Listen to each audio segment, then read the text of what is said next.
this dog I got from Operation Kindness is a tard. Why?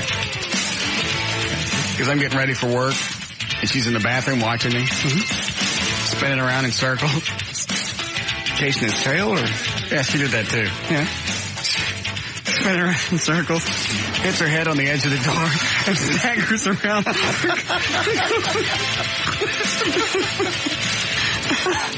I mean, it's terrible that she hit her head. There's nothing funny about a dog staggering. Yeah. Yeah. She seemed all right. Yeah. I think she just kind of dazed herself. My beagle did that once. Fell asleep on the couch next to a pillow. I may have told this story before. Is this Boo? Yeah, Boo. And as she slept, her head kind of went into the pillowcase. And she woke up and her head was in the pillowcase and she panicked and started running. Of course, she ran into the pillowcase and then ran right into the wall. I was laughing so hard I couldn't get her out. There's something funny about a dog hitting the head. Whatever. Yeah. How come chicks can't do that? I don't know. Fasten the pillowcase tight enough. I swear to God, officer, that's what happened. She was spinning in circles, hit her head on the door. Chasing her tail.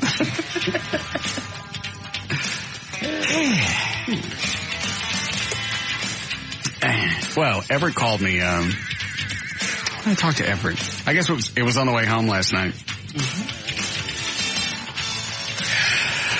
And the chick that we'll just call Mothra that did the damage to my house. Right. Now she's balking because the cost may be higher than $2,000, which is originally what Everett told her. Yeah. She has no room to balk about anything. Well, Everett goes, you know what? I was going to surprise you. She was going to bring the check Monday, and I was going to already have it. But then we find out, it's going to be a little bit more for the garage doors. Plus, there's some trim that's got to be replaced because as we lifted the garage door up, to get the car out, part of the wood broke off the trim. Oh, well. So they're going to have to replace that, and they got to paint it. Mm-hmm. Have you gotten an estimate on the front door yet? Yeah, it's not going to be as much as we thought. Are they going to replace the entire door? Or? Yeah. So I told, anyway, Everett goes, well, you want me to tell her? Tell her she either comes out with the cash or she goes to jail. They're your options. Pretty much. Cut and dry. She'll think twice before she wigs out on somebody else. I bet she doesn't. I bet she can write another check. Yeah, this is going to turn out to probably at least... Well, I can't say that. I was going to say it's probably going to be this, most expensive wig out session she's had, but I don't know who else she's wigged out on. Mm-hmm. How many times she's bought her way out or her daddy's bought her out or whatever. At 31, this is not a first-time deal. No. You don't just suddenly become a wig. Right. Like I said yesterday, that explains why she's 31 and not married. Never has been.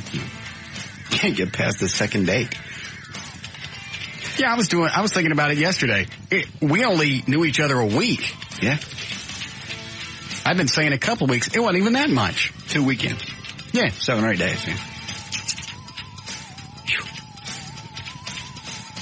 And the reason I was going to wait to file charges was there's an incentive. You give me my money now, I won't file charges. If you file charges, then, she may go, well, I'll just wait and see how this plays out and see if I'm going to have to pay. I've got nothing to lose. Yeah. Going to court anyway. I told Everett, if she wants to dick around, I'll just eat the cost and I'll send her to jail. Screw it.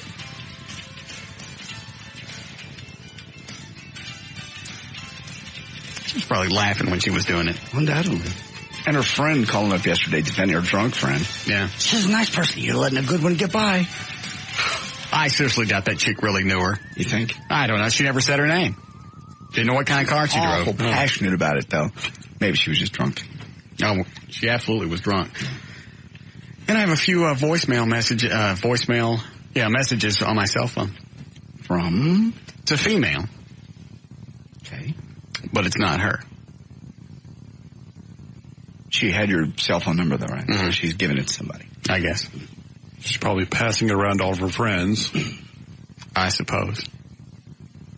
And, of course, they blocked the caller ID. Mm-hmm. So you can't see where it's coming from.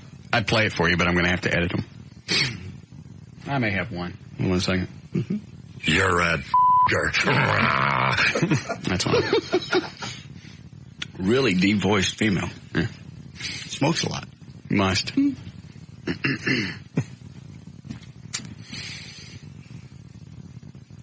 I mean, Everett was actually, it sounded like he was trying to talk me into go ahead, just go ahead and take the $2,000 and we'll be done with it. And I went, I'm not going to be out of pocket a penny. No. In fact, it's pissing me off that I even got to spend time pricing doors. Yep.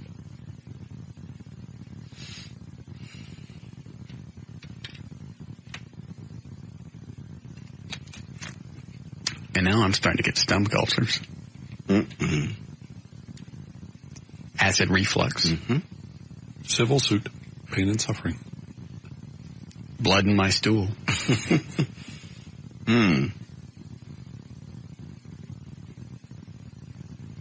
Fallen arches. No.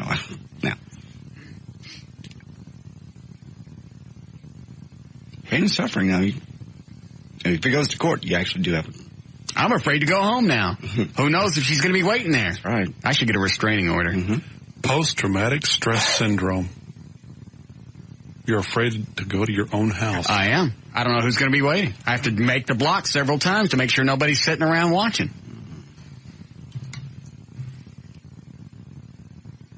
You may have to move. Probably will. Mm-hmm.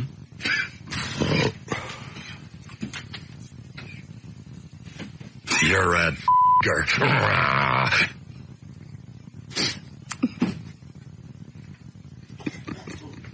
Go ahead, Mike. Hey, Russ. Yeah? I got a solution for your problem. Call your homeowner's insurance company up, file a claim against it, and file charges against her. She goes to jail. They go after her for the money. My deductible is more than the damages. Oh, really? Yeah. Sucks being you, man. Yeah, I know. Good line. Yeah, it's not even close to my deductible. You got the perfect solution going. Yeah. Right now. And man, Everett was twisted Sunday. Because when she called and she was kind of making light of the whole thing, Everett was trying to be, just diplomatic about all of it. Mm-hmm. And he said, just wait, see what she says. Maybe she'll be remorseful. It won't be, Right. Maybe we can work this out. She'll apologize for losing her mind for a little while. Right. Have a few excuses. Apologize. Sorry, I was drunk. I was upset. I was mad. I was humiliated. I apologize for doing it. Let me make restitution. Mm-hmm. That's what he was waiting on. Then he calls me Sunday. He goes, send that to jail. Professional opinion. Yeah. I went, why? He goes, she was making light of it. Well, don't I lose my leverage? He goes, no, you can still get your money down the road. I went, I want to get it now. But if she wants to screw around, like I said, I'll send her to jail. I'll eat the cost. Mm-hmm. If I had felony charges hanging over my head, I think I'd do whatever to keep somebody from filing. And that's a real good idea. If you got felony charges pending, and then you're giving out my phone number to chicks, and they're leaving messages on my voicemail, that's another good idea. That's harassment. It is. Scared to answer my cell phone. Monsters out there. You're a Thank you. Adam West, the racist. All right. Ready to start? If you'd like. You have audio? I do.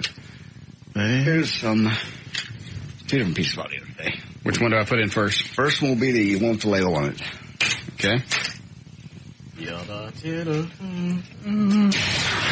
right, 322, J.D. Ryan's on the new 105.3 FM Talk with News. Thank you, Russ. News brought to us by Bridgestone Tires. Here we go. And by the Platinum Club. I'll see you there Thursday night from 8 to 10 with Jessica Drake.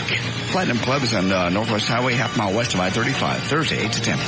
Tuesday, September the 17th, 2002. Paula Jones turns 36 today. Rita Rutner is 47. Elvira, the Mistress of the Dark, is 51. I saw her at a haunted house. Chloe and I saw her, I don't know, 3 or 4 years ago, like a local haunted house, sitting in a corner, a little crapped out booth, signing autographs. It's pathetic. Damn. That's pretty sad. Nobody was waiting in line either. She's 51. She looked pretty good naked, though. Yeah. She looked better with the makeup on, though. I don't like the red hair. When she posed, she showed it all. Boosh. That's the body? Mm-hmm. Yeah. I don't think I saw it. It's pretty good. Go ahead. John Ritter turns 54 today, and Paul Benedict, you know who that is? Paul Benedict.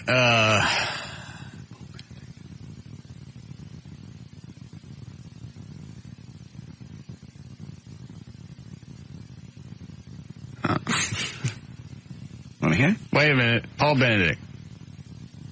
Is that the guy from, You know him. You just don't know his name. Wait a minute. Hold on. Paul Benedict. Yeah, give me a hint. Moving on up. Oh, Mr. The guy with the chin.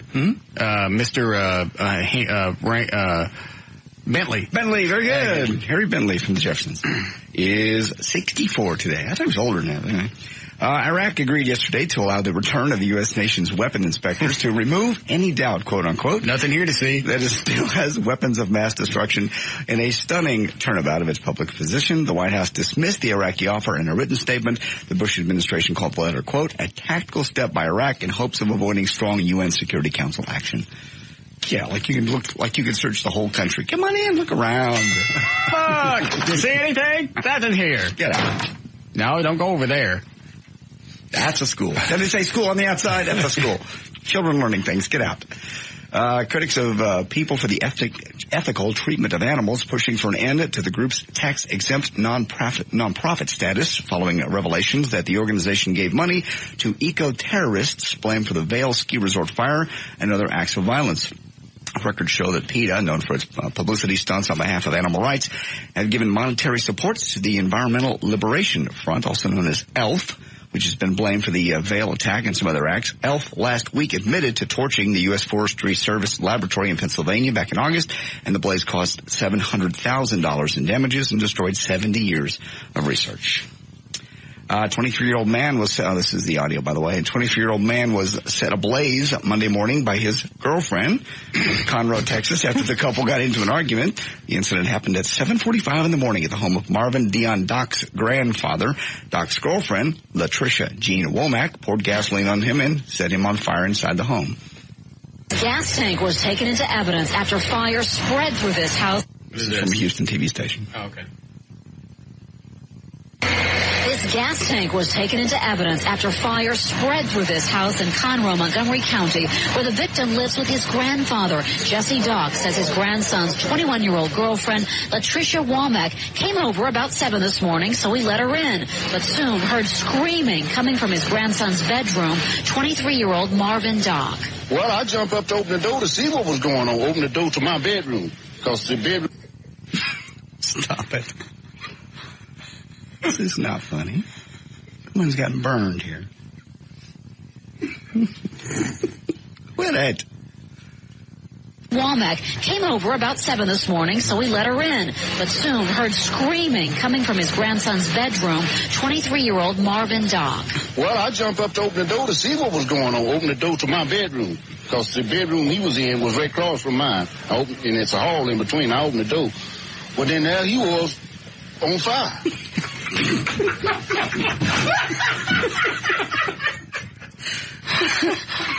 nothing funny about this.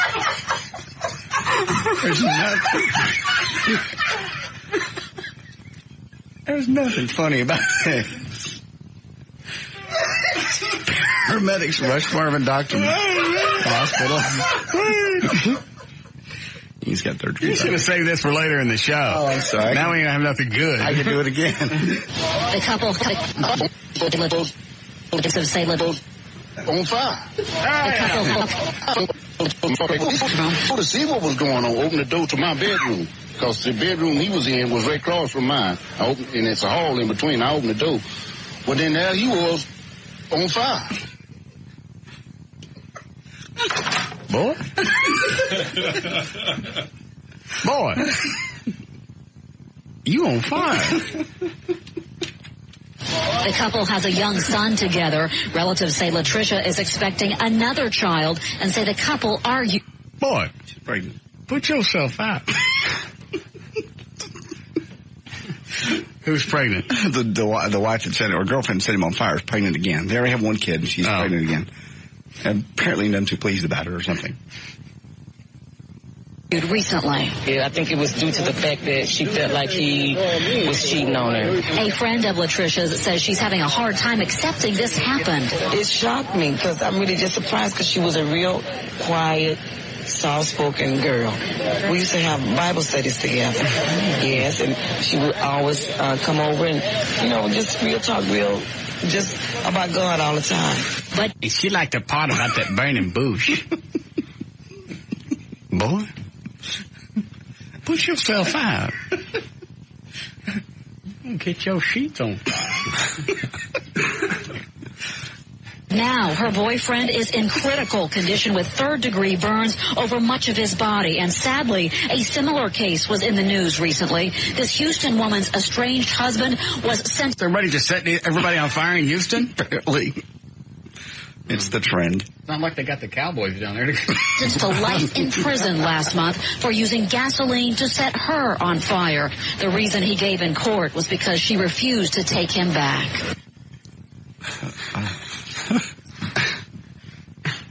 As for Latricia Womack, police believe they do know where she is. She fled the scene this morning, according to witnesses. Now, police do want to talk to her. They hope to be doing that sometime this afternoon. We'll keep you posted. We're live at the Texas Medical Center. I'm Lisa Baldwin. More information now on our big story. A warrant has been issued for Latricia Womack's arrest. The charge is aggravated assault. Hold on. Heard screaming coming from his grandson's bedroom, 23-year-old Marvin Dock. Well, I jumped up to open the door to see what was going on. Open the door to my bedroom. Because the bedroom he was in was right across from mine. And it's a hall in between. I opened the door. Well, then there he was on fire.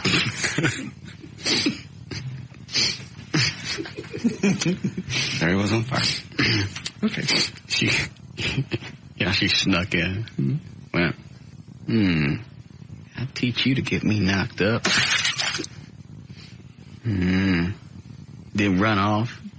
Yeah, see, can you run from this? A little gasoline on that. When I'm done, you gonna look like a clan meeting gone bad. Oh no, honey, I'll be your baby daddy. A little gas on your head. I'll be here for you. Ain't right in your eyes. I want to support my child. Set up a college fund. Send him to El Centro. I'm going to turn you into a chicken mech.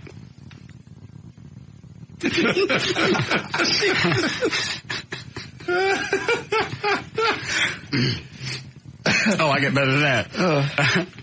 A chicken mech.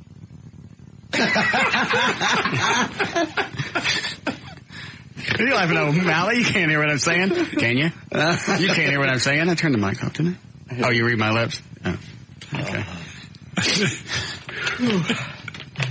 Damn. Yeah, I can find a 911 call for that tomorrow. Okay. My boy's on fire. In his room.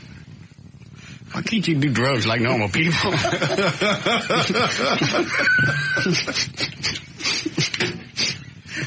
Oh, Jesus.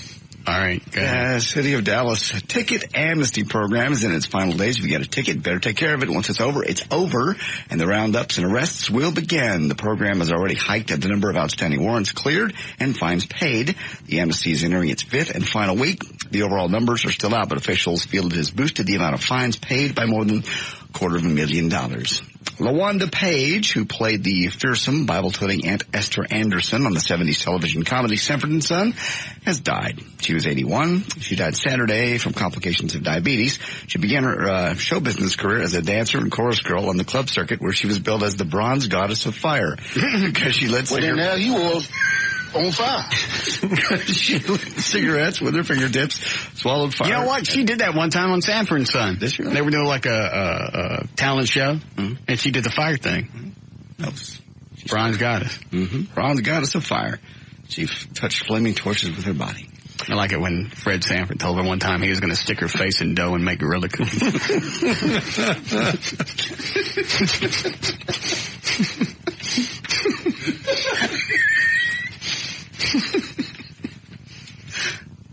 That was a good one. Okay.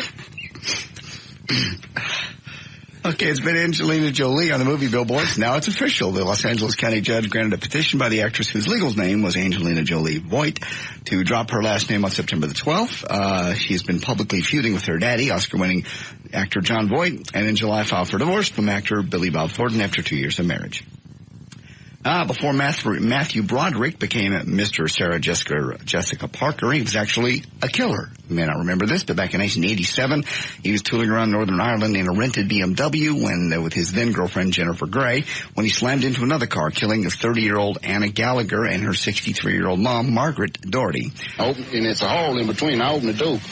Well, then there he was on fire. According to the Globe, Matthew has now arranged to go back to Ireland to visit the Gallagher family so he can get over his pain as Sarah prepares to give birth to their child. What pains he got? He got off. He mowed into some people, killed them both. They let him go. Pretty much. Now he's got Sarah Jessica Parker knocked up. What kind of pain is he in? Well, according to a source close to the Parker, he says, quote, Matthew is praying that with his baby will come some kind of closure to a torment that has haunted him. Sarah has lived through Matthew's agony over the tragedy for as long as she has known him and believes that making peace with the family will help put his anguish at rest. They say he was drunk? I forget. That was the indication back when it first happened, but somehow that didn't come up in a court. It was, what was he charged with? Reckless? Yeah, it was bid down from something that could have got him jail time, basically. Okay. And more audio on that other one if you want to switch over. Or if you just want to stick with that one, we can. Go ahead. Big deal today, DVD. Everybody's been waiting for it. Monsters, Inc. comes out today. Billy Crystal here on cut number 1 on how much he liked the concept of Monsters, Inc. Hold on. Okay. One cut. Cut number 1.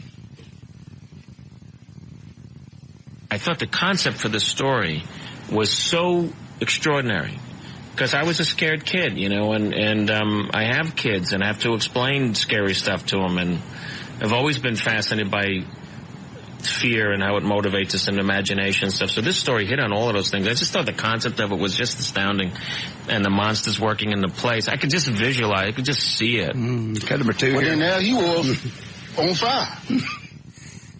And cut number 2, finally, Billy Crystal was asked if he was scared of monsters when he was growing up. They weren't really monsters. They were mostly relatives. We had the herring breath monster, the Lucky Strike voice monster. Darling, we're so proud of you. We had the guilt monster, the hairy back monster, and these were women monsters. All right, so that's out today, Monsters, Inc. on DVD.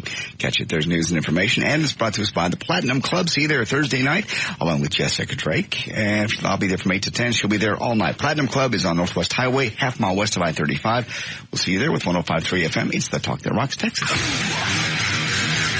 More of the Russ Martin Show coming right up.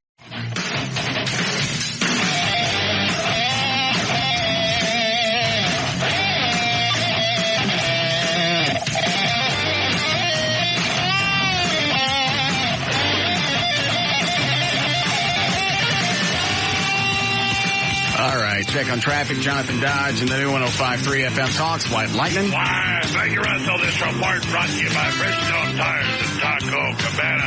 No highway accidents to report at this time, though there is a nasty little one.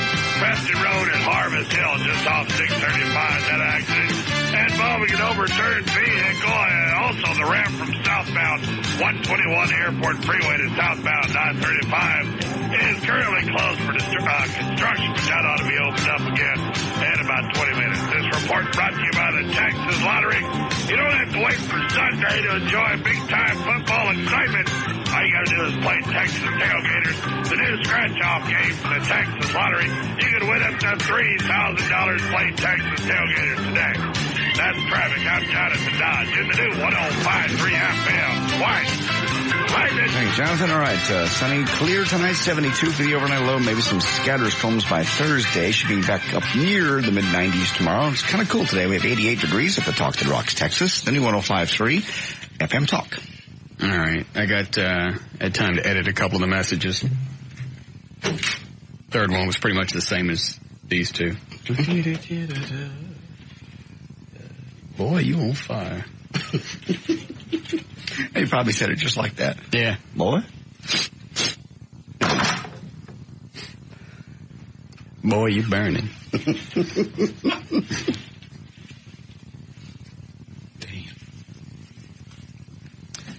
Seems like he would have heard screams or something instead of just walking in, you know. I think he said he heard screams. That's why he opened the door. And he just saw his son on fire. And she'd already left, of course. How angry you got to be to light somebody on fire? Don't look at me like that. How angry you got to be to hack at somebody's front door 21 times with a sign? That's not the same. That's destruction of door. We're talking about hacking it at a body 21 times? Different. If he had opened the door, how many times would she have swung at him? We don't know. I bet Dan's right. I bet she would have swung at me. Possibly. You never know. There's a big difference between tearing up somebody's door and tearing up their body. But you're right. When you're that wigged out, who knows? And once you get started, kind of hard to stop. It seems like a couple of whacks at it would be enough. Mm-hmm. Yeah. I just go back and think, I wish I had video of watching her wail at the door. That's a long time to go 21 whacks and hit the door hard enough to make indentations. Yep. Seems like you get tired. Yeah. That's where I'm going. I wonder if she did it all at once, or if she'd do a couple of whacks, relax, pull up a couple of zinnias, throw those out in the yard, go back to the door, swing a little more, and then the little light bulb goes off in her head. Hey, I'll drive into the garage. This would be a good place for a jack-in-the-box. I think that was... It's an afterthought. Driving into the garage, I think she was blocking you from coming home without talking to her. And then she went, he ain't coming home, I'll show him. I think it was afterthought. Really? I think she started with the flowers, and then she saw you drive by, and that made her mad. Progressed to the sign, drove away, saw you come back, drove around to the back. He ain't going to get in without talking to me. Yeah, and then I'll fix him. And then did the driveway thing. And I couldn't. I was just going to park the Harley, a few houses down, and then just go in the front door. But I lost the key a couple of weeks ago, and I can't lock it. Oh, the Harley? Yeah. Hey, you started without a key. I didn't know you could. Yeah, once you put the key in, you can twist the ignition, and then you can take the key back out. It blew out while I was riding. That's pretty good. So I can't go anywhere and just leave it. Yeah. Somebody can just start it right and drive off? Right. So I couldn't even park the Harley a couple of blocks over and then just go on, sneak around, go in the front door. So I was stuck. I almost would want to give her like $250 off just to call up and explain what the hell was going through her head. Instead of like $3,000, $2,750 if you call them and tell me exactly what the hell was going on and what you thought you were going to accomplish. Yeah, because she knew you weren't in the house. It wasn't like, if I bang loud enough, he'll come down. Right, because she saw me right off on the Harley. You weren't there. And she would have been able to hear me come back.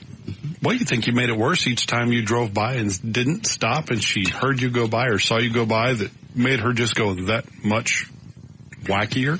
I was about a block and a half away. Because I could go down the major street and look off to my left and see if her car was still in front of the house. Yeah, she could hear the Harley. On a Harley, you can hear that thing a mile away. I hear them go by on the highway that's about a half mile from my house every night. So if you're outside and your motor's not on, yeah, she heard you every time you drove by. Yeah. And then I just couldn't figure out what the hell she was doing in the driveway. Waiting for you, blocking you from going in the garage. She knew you had to put the Harley back in the garage. You weren't going to park it out front. So I'll be damned if he's going to get by me while I'm out front. He's going to pull in the garage. Yeah. So she's parking in the driveway, waiting for you there. Figuring you'd pull in. I was just getting ready to. I said to myself, I'll give her another 20 minutes. I'm going to call the police and then just have her hauled off. I'll swing by the house one more time, see if she's gone. She's gone, and that's when I came home went and checked the front yard, saw the flowers were up. And then I didn't realize the garage door and the front door had been beat up until the next day. Was your cop buddy on duty? That night? Yeah. No. Okay. No. I called him the next morning. So he's seen everything. He helped me take the pictures. And he can serve as an official witness. Yeah. Don't really need one now. I mean, she admitted she did it to Everett. Yeah. Boy, you burning. So now I got these voicemail messages on my cell phone, and it's not her. It's not her. Mm-mm. Message. You're such an ass. End of message. Well, that was nice. Mm-hmm. That's pretty much the way all got her friend. Was that chick that called yesterday? That may be her sober. The chick, the drunk one that called? Yeah, they called yesterday and defended her. Remember? I know. Let's listen. I know her. She's a good girl. She didn't do it. Yeah. She said she did. She did. She admitted it. But she must have had a good reason. I love that. She admitted it. Oh, bless her heart. You're freaky in bed. Oh, well, that makes sense. She said you wanted a ficus tree in your butt. Pot and all. I never did get the correlation between you being freaky in bed, even if that was the case, and ramming your garage door. I didn't catch the... She had no point. When you've got no point, it's like a misdirection. Because when she was talking to Everett about all this, well, he was just such an ass to me. And Everett finally had to say, he already said earlier he would concede he was an ass just to get past that. So that's not even part of the argument. So it's not, you're arguing this just to get over here. Right. And chicks do that all the time. Just focus on this one thing. And actually, I didn't do anything. I asked her to leave. I wasn't ugly about it. I just went, you're not staying. Were you firm without being ugly? When I asked her to leave? Mm-hmm. Yeah. I mean, I didn't even have a chance to get ugly with her. Okay. She crawled into bed and went, you guys aren't staying. She said, oh, got up, got her stuff, went out the front door. Right. And then the whole thing with the, I lost my keys, or I misplaced my keys. There would have been no further, the entire conversation would have been, you guys aren't staying. Right. Oh, door slammed, and that would have been it had she had her keys. There'd have been no further confrontation. Did you see her pick up her keys at any time? Mm-mm. She got them out of her purse and dropped them in the car, in the carrier, so she could have a reason to sit on your porch. And I'm guessing she never thought I would look in the pet carrier. Yeah, I wouldn't. Because she had all the stuff, her purse and everything, and she's going through it. And I went and got a flashlight out of the garage, and I held the flashlight into the purse. I don't need your effing flashlight. Of course not. She didn't want you to find anything. So the pet carrier was still out on the porch. I went out there and looked in it, and there they were. Here are your keys. See ya. Then she still wants to talk. Of course. I don't want to talk now. Maybe in a couple of days. I just want you gone. Seems like that would have been enough for her. We'll talk in a couple of days. You need to go now. Mm-hmm. That means things aren't totally over. Right. We'll talk about it in a couple of days. Mm-hmm. Be on your way. I don't want you here. Why would you even want to argue the point? Well, now it's totally over. She's pretty much cemented that. You think she moved on? I think she's over you, buddy. Damn. Buddy, you'll be all right. Unless you need some landscaping done. Yeah. Eddie said next time, she said you should invite her back and put some rocks in the front yard and have little arrows pointing to the windows and stuff. So I can get some other free stuff. Yeah.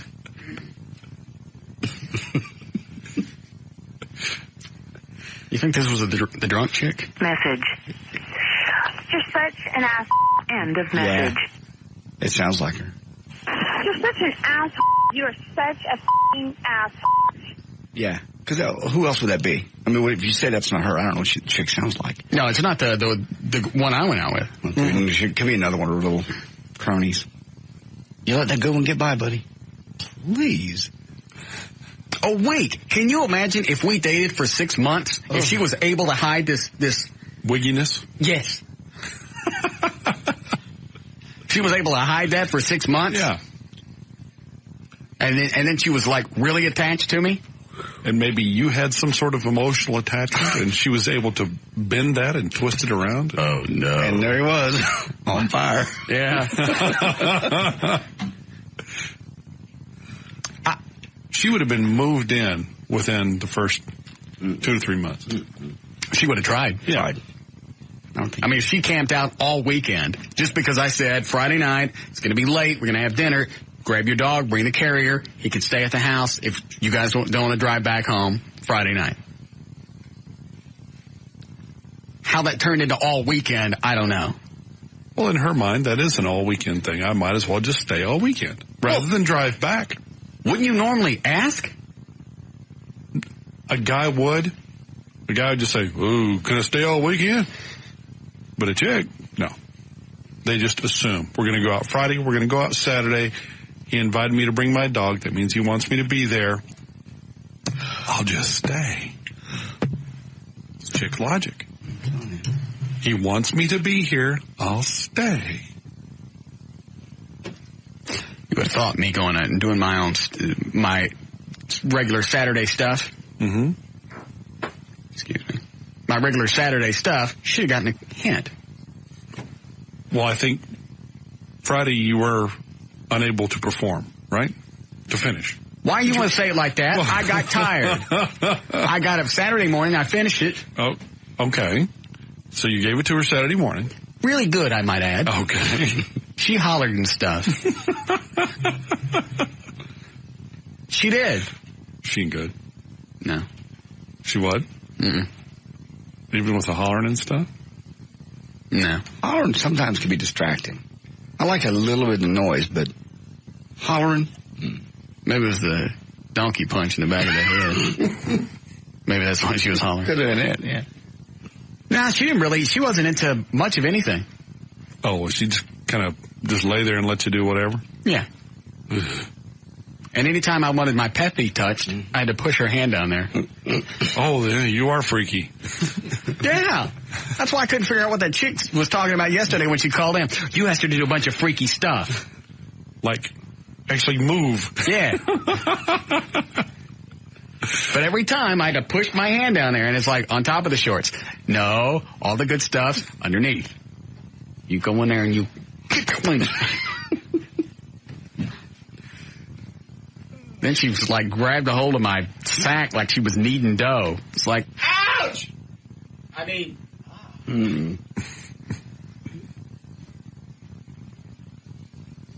She sounds inexperienced. Yeah, almost. And you wouldn't expect that for somebody that was, at least 30. And she's attractive. Yeah. That is kind of weird. She could kill me like a carjack. No, it doesn't work that way. It does if you're in a stick shift. Maybe she felt she didn't need to do anything. Yeah. I'm hot enough. I can just lay here. You service me and we'll... Really? Chicks sometimes do that, yeah. They're not motivated because they don't have to. Guys, they know guys will do whatever just because I'm hot. I look great. Mm. Yeah, she got borderline twisted Friday night. Because I'd been up since 5:30. And then now, it's like, it's either midnight or 1, whatever. Yeah, tired.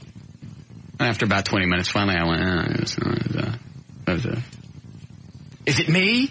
No, I'm just tired. I've been up all day. Yeah. As long as it's not me, it's not you. Yeah. I'm tired. Everything, the world revolves around her. You service me, you take care of me, and if you happen to get there along the way, fine. So then I got up the next morning, had the morning wood, ready to go. Mm-hmm. Luckily my pistol's right there by the bed. Pistol whip her a little bit. That didn't happen. No. Wood. Yeah. Fed her breakfast. Mm-hmm. Figured that would be it.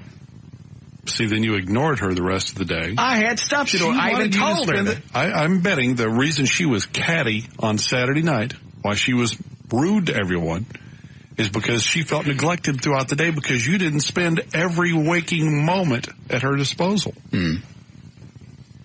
She wanted you to sit on the sofa with her, pay attention to her, take her places. Just for sex? Yeah, they do that. No. Oh, yes. Mm-mm. Oh, take her shopping. Instead, you ignored her. You did your daily or your I had stuff to do. I figured if I went about my daily duties, finally she'd get the hint. Hey, he's not going to spend the day with me. I'm going to get up and go home. Then after 5 or 6 o'clock in the afternoon, I realized she ain't going anywhere. No, by then it's too late for her to drive home and come back. Yeah. Break here, Eddie? I'll listen to this one more time. Message. You're such an ass. End of message. It's hard to tell without her slurring if it was that drunk friend that called yesterday. Her voice sounds real similar. You're such an ass. You're such a f***ing ass. Girl sounds young, though. She sounds like mid-20s or so. This chick? Yeah. Yeah. Well, didn't she say she's met her out? Well, we meet her out. I know her. I've seen her out. They weren't like close friends, but she knew her enough to call in drunk defender. Maybe part of a circle of friends. Yeah, they meet out. Chicks that get together. Yeah, great. Now she's giving my phone number to everybody. I think I was changing. Yeah, just a cell phone. I don't care. All right, we'll take a break. We'll be back.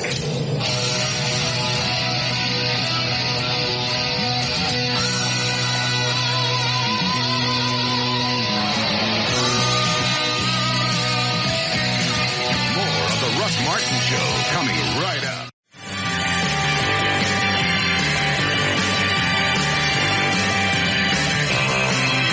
Here are the rules for calling the Russ Martin Show. Do not call and ask for phone numbers or websites. Do not call with a joke you saw in a movie, on TV, on a bumper sticker, on the internet, or you heard in the 8th grade. Do not call and ask for advertisers' phone numbers. Call information and ask them. Do turn your radio down. Do get to the point. Practice in front of a mirror before calling. Do not waste time telling Russ your name. He's far too important and busy. He won't remember it anyway. If you understand these rules, call Russ now at 214-787-1053. Well, then there he was on fire. All right. Oh, I never got the whole story yesterday. What happened with Chris and his scholarship? Oh, jeez. It continues. Wait! Oh, don't. That's not what we're sitting down for. Yeah, it is. Let me pull up the chair. Hold on. Get it? Well, it does have a scholarship. Wait a minute. Hold on. Let me lower my chair. Okay. You could just see that. You open your mouth slightly and go, ah.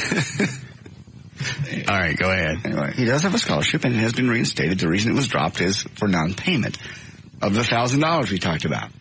Well, if he's got a scholarship, what do they need $1,000 for? Because scholarships don't always pay everything. It didn't pay everything. Oh. So I called the lady today. She's a very nice lady, by the way. Yes. Becky Blackwell. Yes. Anyway, talked to her. Uh-huh. She, by the way, we were talking about this on the air yesterday. Yeah. Somebody called her and tipped her off. They're going to call you from the radio station. So. Was she ugly? No, she was very sweet. Okay. She laughed. She thought it was funny. Okay. She goes, I had all your paperwork in front of me just in case you guys called. We didn't. Anyway. So I called her this morning. I said, so what is it? So they would give you all the information? Oh, of course. Even though Chris said they wouldn't? Oh, of course. Okay. I'm a parent. They're going to go ahead. Tell me. So the scholarship money has been put toward his account. But I said, well, what's this $1,000? She goes, well, that's what's remaining on this payment. And what do you mean by this payment? She was like an installment? Yes. How much? Yes. Yes. See, I looked at the paperwork and it said you got like $1,000. I thought that was for the whole semester. No, that was before we added housing and meals. Between now and November 15th, we owe $3,189. Yes. Good. So needless to say, I didn't get the whole story. So I'm just What a shock. Oh, man. I'm stunned. I know. I called him today. He goes, well, apply for loans. So I called them. They go, well, I don't find no loans. No loan app. No paperwork on loan apps? That's what they said. He keeps saying they have, and they say they haven't. So, it's one of these so at what point was he going to tell you that you needed another $3,100? I don't know. I have no idea what we're going to do. No idea. He's really and truly expecting you to just, I guess, cover it. Falling from the heavens. I guess he just expects that it's just going to fall from God or somewhere. All the way back to last summer, I said, Dan was right. Don't do this to me. Don't wait till the last minute. And what did we tell you? I know. Why don't you listen to me? Well, what am I going to do? What would I have done different? You would have a lot happier life. What would I have done different? Left him wherever he was. Where? With the mom? Yes. He wants to go to college. Well, you know what? Did you reach it? I got it. I almost couldn't reach the delay because my chair's too far down. That would have been bad. Like a kid reaching for a Coke. I can get it. I thought it was all covered. I believed it was all covered. I saw the paperwork. I saw the paperwork. Track history. I know. I saw the paperwork. The paperwork said. How many times has your own son tried to scam you? I saw the paperwork myself. Joey and I both looked at it. It said, total due, $900 and some odd cents. That was before we added housing. Housing and food. I didn't know that. So is this an extra $3,100 every semester? Yeah. How many semesters? 3? Well, 3 if he takes the summer course. So 2. So they're going to summer sessions are short. They're going to need $6,200 a year, extra a year? $6-7 grand. Where's he going to get that? Don't know. Are you going to give it to him? I told him I don't have it. You do have it. I can't just write a check for it. You have other things to do with my money. money. You return the boat, you can afford it. Yeah, actually, you do have it. But you said you weren't going to give him anything, right? Once he got out to Commerce, he doesn't. Excuse me, he doesn't get a dime. If he puts some money toward it, like any other father, I will help him with his That's education. not what you said on the air. You said he wasn't going to get anything. You're going to Commerce. You got your scholarship. You're all set. You get no help out of me because I'm buying a boat. When you put it that way, it sounds crappy. Isn't that what he said? Exactly. Well, thank you. If he puts some money and some effort toward it, he's not going to do it. He's lied to you from the start. He does, and keeps his grades up. That's only fair. My dad put What is it, Carol? Russ? Yes. I heard about your problems with that young girl yesterday. Yes. Hold on a second. Why are you going to give him any cash? That's what families and fathers do. They help their kids. You're not teaching him anything. Well, every time he gets in trouble, you bail him out. You are the safety net. No, he's never going to learn. He's not getting a free ride. If he puts money toward it, like getting a job, he tells me there's no, Dan, you've been out there. But you're going to end up, jobs in commerce. There's tons of jobs in commerce. They're just not jobs he wants. He doesn't want to deliver pizza. He doesn't want to wait tables. He doesn't want to do anything menial or beneath him. I don't know. I told him I could probably go to commerce this weekend in 2 hours, find him a job. So now you're going to go find him a job. No, I bet he don't keep it. I'm not going to. And you know what? Are you going to end up giving him money? Yes. I will help him. I will help him with his education. Why wouldn't I? That's what fathers do. My dad didn't give me any cash to go to college. I went to Eastfield College for 3 years. Yes. On and off for 3 years. Books, food, housing, and parking. 3 years. Yes. $93. Did not. But you lived at home. You did not. Shut up. $93. It was one book. It was $31 a year to go to Eastfield College. Not either. Stop it. Books are 63 credits I got. Books are more $93. No, you didn't. And I bought everything myself. A dollar a credit. Your parents at that time didn't have the money. Yes, they did. They both had the money. They just weren't going to pay for anything. Well, if you really went to college, we think you should go to a vocational school. You've done very well. His situation is... Why didn't he go to Eastfield? He wants to be a teacher and he wants to be in education, which is fine. If he puts some money toward it, I will help him. What do you want, Carol? Russ, I just want you to know that I think you would be much better off with an older woman that knows what she's doing. I don't think so. So why don't you send him to Eastfield? Because he's enrolled in A&M. If he can get the money... He can't. Where's he going to get the money? I don't know. He says he's got a loan. He says he's got loans coming. If it doesn't happen... I've told him, I said, the money's not going to magically appear. If it doesn't happen, they're going to dismiss you, and it doesn't matter. The fraternities and the parties and the bands don't matter if you're not enrolled in school. He can say he's got a loan coming all he wants to, but if he hasn't gone to the loan office and applied, he doesn't have I don't even know why you wasted the time. Take him out of A&M. Is that what it's called now? Texas A&M. Yeah, take him out of A&M, enroll him in whatever's closest to you guys, TCJC or whatever's in the mid-cities. It's his deal. I'm not enrolling him in No, it's not his deal. It is his deal. Why are you handling it? As long as you keep bailing him out, it's your deal. I didn't bail him out. It's your deal. You're about to. Yes, you are. I'm going to help him. You're going to go get him a job. You're going to give him the money. I'm not going to do that. I said I could get him a job in 2 hours. I said I could get you a job. I'm not going to go do it, obviously. What age chick should I go out with, Carol? I am 41. There's nothing wrong with community college. Why isn't he going there to start with anyway? Get a lot of your basic... He got accepted and he got a scholarship. He doesn't have the rest of the money. Well, that's the point. See, it's like a coupon. It's a little trick that they do. Is they give you, all right, we're going to comp it. We're going to comp $1,000. All you got to do is come up with $6,200. That's a deal. Won't it? Free brake inspection. He knows. I bet they of course, they never find anything wrong. There's always something tied with something free.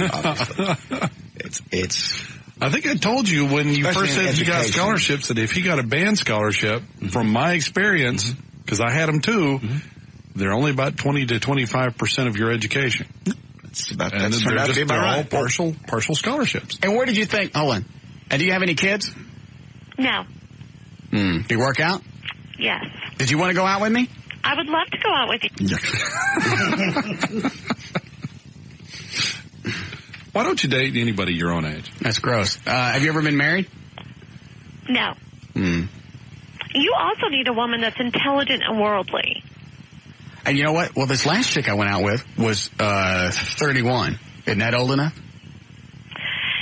Yeah, but I'm hotter than any little slut you've got up there. I'm smarter, too. I seriously doubt it. Where are you from? North Dallas. You sound like you're from someplace else. No. North Dallas. Say I'm smarter. I am smarter. Sounds like a slight, like Kennedy. Or maybe a private school education or kind of accent. I don't know. Those little girls don't know what they're doing. Well, you could be right. Why can't he go to North Richland Hills? Because he can't. He's been accepted. He can't go. He's been accepted nowhere. They're giving him $1,000, and he don't have the other $6,200. Then he can. He can't go. Then he can work it out himself. He's not going to work it out. Then he can go to jail. Daddy's already out there to defend him. I'm not helping him unless he helps himself. And that's what parents do. That's what daddies do. You're going to have to do help. You're going to have to do to him what my father did to me at 17. He cut me loose. No, I'm kidding. No, I'm talking about financially. He cut me loose after I graduated from high school. I was done. He was done with me. He didn't want me around anymore, other than to come by and visit. But no money. Well, I'm doing at least what my dad did for me, which is partially paying part. You got to put him out on his own.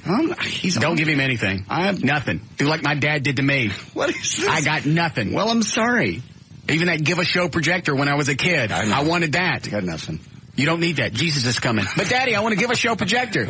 Now you take that light, you'll blind him, and you'll it up for all of us. Can't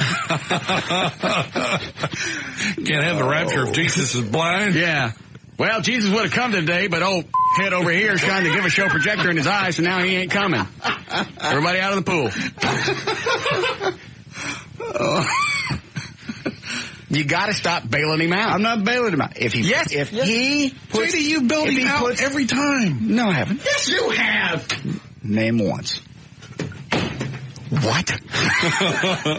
Don't make me have to stand back up like that again. Hey, is that Chris? Is that JD's Chris? On 2? Oh. No. He'll have to come up with some cash. If he does, then I'll help him out. I'll help him through school, like any other father, like my dad did. How much of the 62 has he got to come up with? It's right now, y'all. He's just worried through this semester. We'll take one semester at a time, and there's $31.89 due. He needs to apply. So if he can come up with half, real. If he can come up with half it, I can come up with half it. He needs to apply for real for student loans. I realize that. He said they can take. He said he has. But he's already lied to you again on that. I know. And he's lied to you all the way down the road. I like the kid. I think it's funny that he's that devious and he keeps pulling the wool over your eyes. It's funny to me. Good. I can't believe you keep falling for it. I have no other choice but to. He's 18 and he's gone. You're right. And if I can help him through college, I will. Just like my dad helped me. I kept my grades up, and I also worked all the way through school. Your dad was rich. Wasn't rich, but did you go to the country club? Yes. Did you have 2 light bright toys when you were a kid? Give a show projectors. Yeah. Oh yeah, you had 2 of them. Yes. 2 theaters in your house. Theaters. That's a little flashlight that you run slides. I didn't have one. I'm sorry. Yes, we did. We were okay. We lived in North Dallas, and we were fine.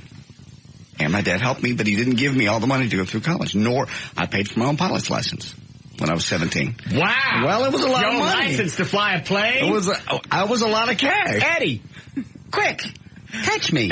Eddie. That was a lot of money. My dad could have paid it, but he didn't. I paid for it myself. Who paid for the flight license? I did. And who paid for the going out and flying around? I did. By packing groceries at Tom Thumb. So your father instilled in you a work ethic. Yeah, why don't you do that to your kid? I'm trying. It's too late. I'm trying. It's too late. Well, if he hadn't got it by now, he's not going to. Maybe. And he's going to have a hard lesson before he gets it. It may be, and maybe that's getting tossed out of college. Why don't you start now? Let him go to community college. Why can't he go for it? Do you know how much he could go, what it would cost to go to... I have no idea. I'm shocked that Texas A&M Commerce costs $4,000 a semester. Well, private schools have gotten ridiculous. Eastfield's a great college. I'm sure it is. Send him to my alma mater. I'm sure it is. North Texas State's another good one. But it's probably about the same. That's going to be too much. Have him get all his basics done. And I don't understand what the hell you're doing. I don't either. I mean, I don't know. I've never done this before. Hang on. I got more farts that aren't popping here. All right. What is it, Chris? Ask him how much of that money on his bill is the fraternity dues, because when I went to college about 10 years ago, you were talking about $1,000 a semester if you're part of a fraternity. I'm sure it's gone up. Is he in a fraternity? He's a pledge in a fraternity, and I don't know where that money's coming from either. That's not my problem. All I'm dealing with is the school. Yeah, but see, they put all that money on the college bill. No, they don't, because I was in a fraternity. Yeah, they do. They bill that all to the college. Not until you're able to move into the frat house. It didn't show up on the bill, so I get the bill right here. Right here. Is that the bill? Yeah. Let me see it. Mm-hmm. Please, if you have any questions. Tuition fees, $19.76. It's so confusing. Lab fees, $15. Property deposit, blah, blah, blah. Housing, $1,200. Meals, $1,000. Scholarship, $250. You got to pay for the scholarship? I don't believe so.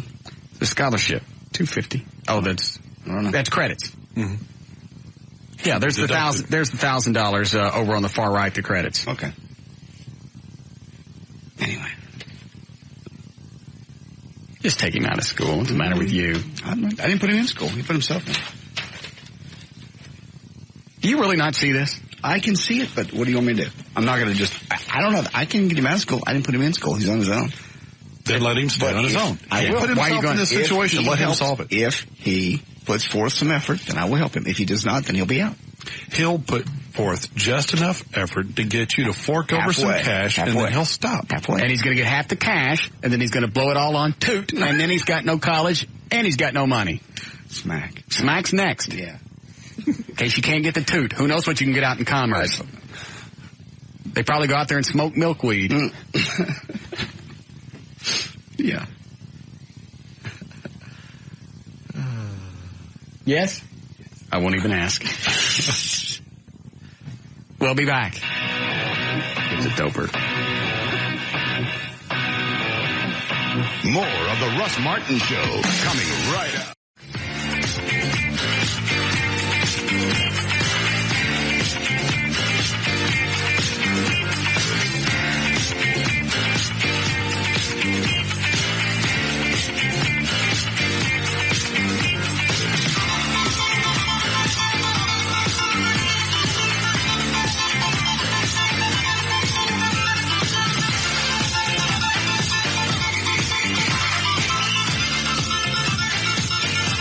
So you're doing this just for on air, or you're really going to give him money? No. That's what, if parents can, they normally help their kids through college. That's just kind of what daddies do. And I can't help him. I'm not going to do anything until he does something for himself. If he puts the money into school, I can help him out. But time after time, you stepped in after he screwed something up. And I'm not bagging on the kid. Like I said, I like him. One of his things was, if you pay for this, I'll keep a 3.5 grade point average. No, it's not if I do this, you do this. You show me, put the money in. And where's he going to get the money to put it in? I don't know. That's his problem. And he's got to get it now. That's his problem. I mean, but is that right? He's got to get it now to stay in school. It's got to be loans. To get that swinging $1,000 grant. It's got to be loans, and it's got to be now. And it's going to be a loan he'll have to pay back. That was funny. He called me during the summer. He wanted my Social Security number for a loan application. I went, I'm not applying for a loan. You don't need my Social Security. Yes, you do. You got to have the parent's number. No, you don't. And you're the last person on this planet I'd give my Social Security number to. Where is he right now? He's taking a nap. He needs to message me a while ago. He's in his dorm room. Oh. What did he send you? We were talking about, he's obviously listening out there. Said something about, how am I supposed to effing deliver pizza with my invisible car? Because I didn't give him the car. Why should he get a car? He shouldn't, and he didn't. This is a good example. I didn't give him the car to go to school with. He's walking the campus. The other morning there was a rainstorm. He got up at 8 o'clock, walked to school, walked to class. He walks everywhere he goes. Good. I didn't have a car my first year. I didn't either. Well, there you go. Yes, you did. I did not. You had the truck. I bought that truck. You did not. Your dad gave you that truck. The very first one he gave me. Yes. The 1972 Ford Courier that he used to work in. He blew the shocks out on it. Mm-hmm. Always looked like I was ready to launch. Because the rear shocks were gone. I drove a piece of junk Fury 3. I know. When I finally had a car my second year. Didn't even have seats in it. Yes, it had seats. Barbed wire. No. make your childhood out to be so bad. I'm working on it. It wasn't that bad. I did pay my way through college. You did. I didn't finish. Well, but I got as far as you went. I got a buddy who flies for Southwest Airlines. His dad was a Delta pilot. They had the money. His dad said, here's the deal. I'll pay 2 years, you pay the rest. I mean, it's very common to help him out, get him going. Even though he keeps lying to you. He does have an issue with the truth. I'm telling you, it's not too late for us to get him back in here into the studio. Okay. Take a great, big, red, delicious apple, shove in his mouth, and then we eat him. We can't do that. He'll be fine. He's doing well. He really is. He's doing a lot better. How's he doing well? He just got kicked out of college. He didn't get kicked out. He's still in class. They're giving him a little time to get this loan through. And he's done it all on his own. I haven't done anything. Can he get 100% of the financing? No. Yes. Financing, yes. In a student loan, yes. Why don't you do like Dan? Just don't pay him back. Mine are all paid. Oh. Well, why don't you do like Dan and wait forever to pay him back? He very well might. If he's going to get out and be a teacher, he's not going to have a whole lot of money to be paying him back. May take him a while. We got to do news. Okay. Yeah, Patty?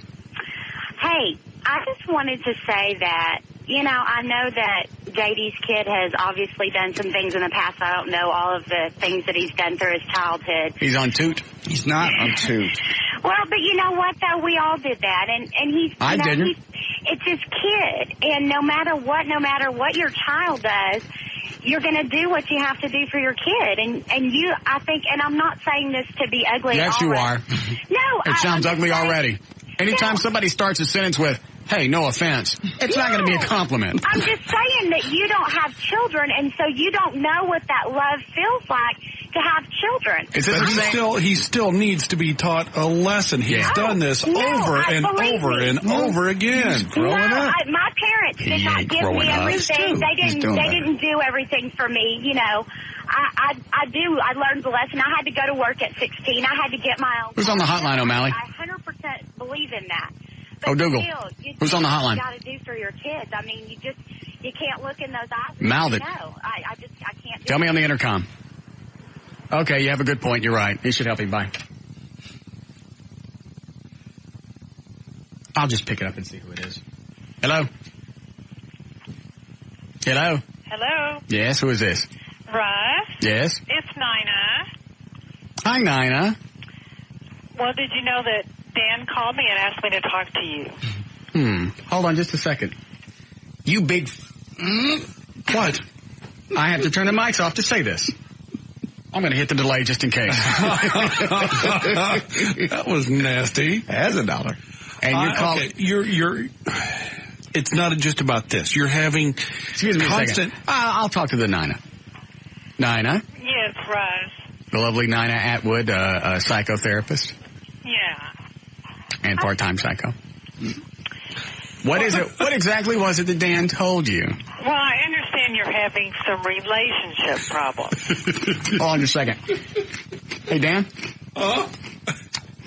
You know how you were talking about wanting your own show?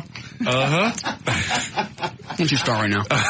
Here's my big chance. Why don't you go practice in the other studio? You've been having, not just over this, but you've been having some relationship issues. Now, not just with this chick. Nina, what did he tell you? Well, he did tell me to go look at the website. So I saw your little love story on there. Yeah? Yeah. I had nothing to do with that. I said that was just an example. Of what? You've been having nothing but relationship problems the last couple of years. You've become so stern as far as your set of rules. I know what I want. Well, I understand that you know what you want, but there has to be some flexibility there, and you've become... Nina, what did Dan tell you? Well, he told me that you had a pretty uncomfortable date the other night. The date was fine. Her leaving was the uncomfortable part. Well, it sounded like the whole day was uncomfortable. Yeah, it was. She wouldn't go home. Yeah. So what happened? Oh, no, I hate this. Why don't you tell me in your words? She wouldn't go home. Yeah? I invited her to stay Friday night. Mm-hmm. I said, we're going to go to dinner. If it's too late for you to drive home, that's fine. Go ahead and bring your dog, bring the carrier. You can stay overnight. Now, why did you do that? So she didn't have to drive all the way back home. Okay. And then I could pork her. Oh, so you were planning on her spending the night. You wanted her to spend the night. Yeah, I told her she could. And chances are, if she's bringing her dog, she's going to go ahead and stay. And how many dates was this with this woman? That's personal information. I already told her. We had been out. Wait. All right, this sounds worse than it is, but we hadn't even really been out yet. Okay. But we've seen each other at events. You saw each other at events. Yeah. Actually, it was the second date because I took her to Ozfest. Right. Okay. Yeah. Second date. Second date. But I already porked her once before that. You did? Yeah. On the first date? Always. I know, and I know your take on that. Well, you should really get to know them because then, you start to have sex and now there's an emotional attachment. You don't know anything about them and that creates a whole other batch of problems. I know, I've heard it all. Well, you just don't really know the mental health of someone after only 2 dates. I'm not worried about their mental. After 6 months, for that matter. I've had them wig after 6 months. Yeah. Yeah. See, actually, this worked out for the best because I found out she was a nutbag after only a week. So you got to do the whole relationship in a couple of dates. It was perfect. Saved you a lot of agony. And money. Yeah. Well, except for looks like your garage door guy. I ain't got to pay. She's going to pay for that. Or she goes to jail. Those are the choices. Okay. I love breakups like that. Mm-hmm. Mm-hmm. Well, how can I help you? I don't need any help. Okay. Well, then I guess I'll go. Why would you think I needed any help? Well, I didn't do anything to her. She comes over. I tell her Saturday night she decides she's going to crawl into bed and stay a second night. I was asking Nina if there was any way that maybe a little bit of this could be kind of your fault. You hate working here, don't you? Man, I'm concerned about my friend. I think Dan cares about you. He don't care about me. He's interested in stirring up Pookie. You never came out and told her to leave at all, did you? Not Saturday, I didn't. No, you Saturday night I did. No, but Saturday morning, Saturday afternoon, you could have very easily said, why don't you go ahead and go home, relax a little bit, and then we'll get back together this evening, and then we'll go to Rob's party. I could have, but I didn't. Why not? I don't know. I was busy. So then part of this is your fault. You wanted her to leave. You should have just told her to leave. I told her to leave Saturday night. You should have told her. She may not have wigged out Saturday night if you'd have sent her home Saturday afternoon. Are you practicing for your own show? No, I'm just trying to help somebody out here. He's trying to help you have some insight. I don't see there's any way you can. Is there any way that part of this could have been Russ's fault because he just won't say what he wants? He expects people to just know what he wants? Yes, it is. I told her Saturday night what I wanted. But you didn't tell her Saturday afternoon. You invited her to come over. I didn't take that out on her. Russ, what? Can I ask you a couple of questions here? Yes. Okay. Well, what I'm curious about is what were her expectations for this relationship? I don't know. You'll have to call and ask her. So you didn't ask her that? No, we'd only been out a week. Well, if you're only going out for a week and all you're doing is going to dinner and that's it, then it's probably not that important to discuss your expectations. But when you're going to bed with someone and getting sexually intimate, it is very important to discuss it. How many relationships you've been through? Because as you know, when you sleep with someone, that intensifies whatever emotions are going on. Mm-hmm. Or it has the potential. How many relationships you've been through? For some people. That's what I thought.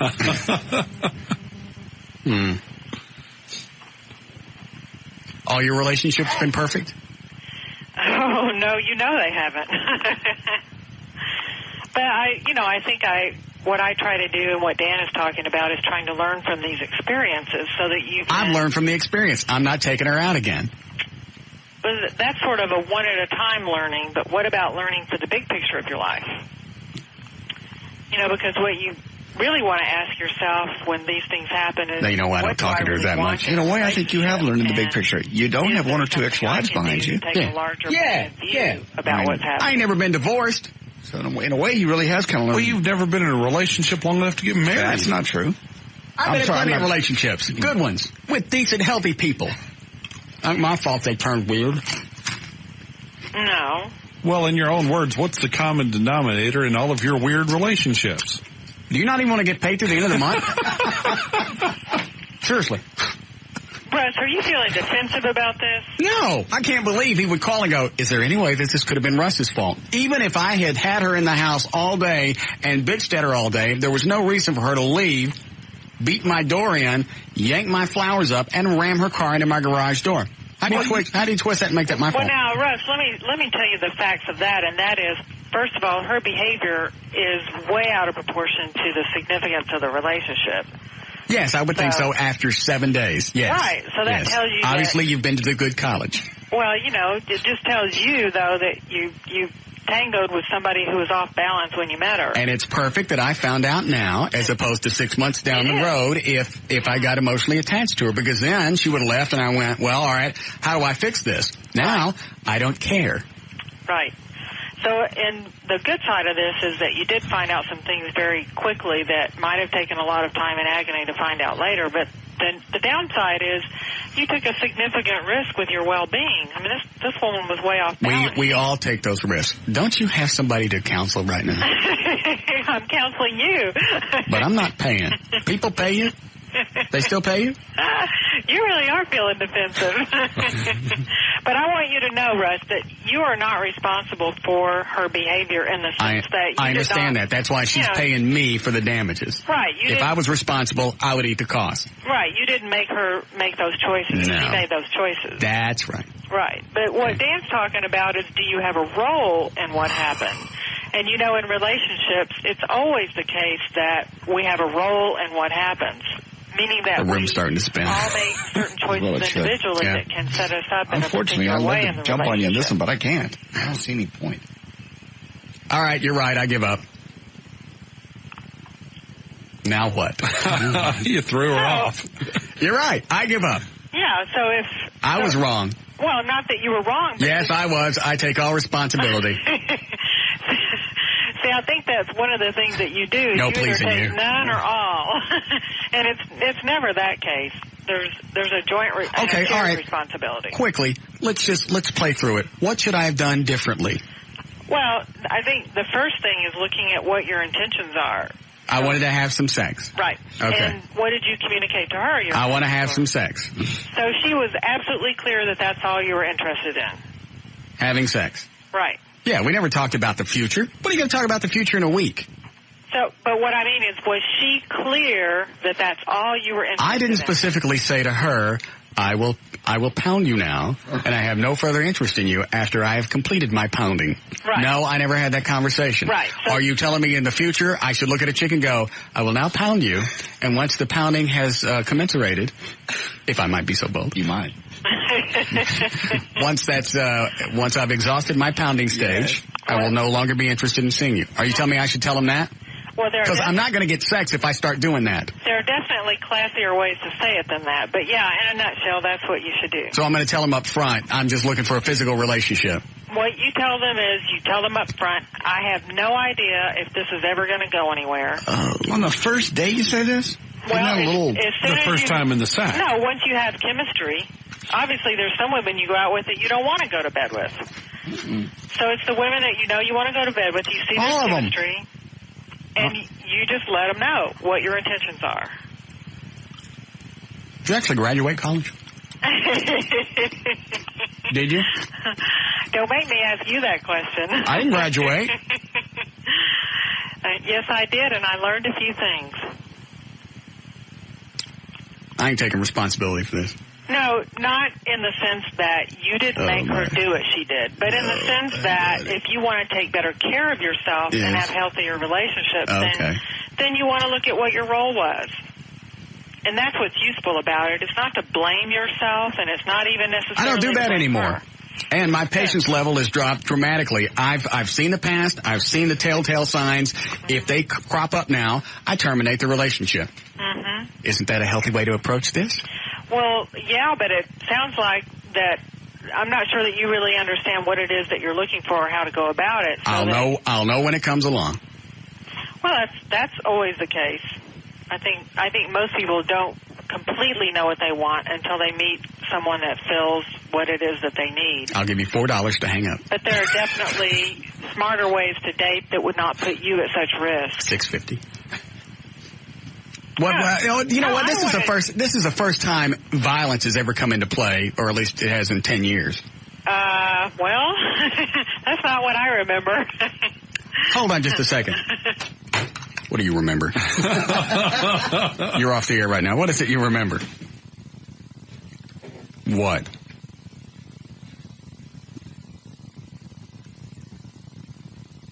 Yes. That the car was slipped into gear. Hold on a second. It did. Told her to move. Anyway, my point is, this is the first chick that's actually damaged in a long time, damaged property of mine. Right. And that's a pretty serious escalation in only a couple of dates. And how often has that happened in my lifetime? Well, it's pretty scary, I would think. And it's also very scarce. Yeah. Okay, then. Because it's scarce, then obviously, if it happened all the time... Russ. Spinning Cobra Clutch. Russ. Now, I heard you guys playing the tapes about the girl who set her boyfriend on fire. Mm-hmm. You want to hear that again? And you were laughing a lot, but I think you were laughing to conceal the fact that you're kind of scared. You're kind of shaken up by this. And you should be. No, I know. And there are people who care about you and don't want you to be hurt. Dan don't care about me. Yes, I do. Dan's just trying to stir up some crap. Dan's practicing for his own show. Stop it. He cares about you. Now, I know you have a hard time, really absorbing it, that people care about you, but they do. I'm going to strangle myself. I really am. Well, isn't that a little extreme?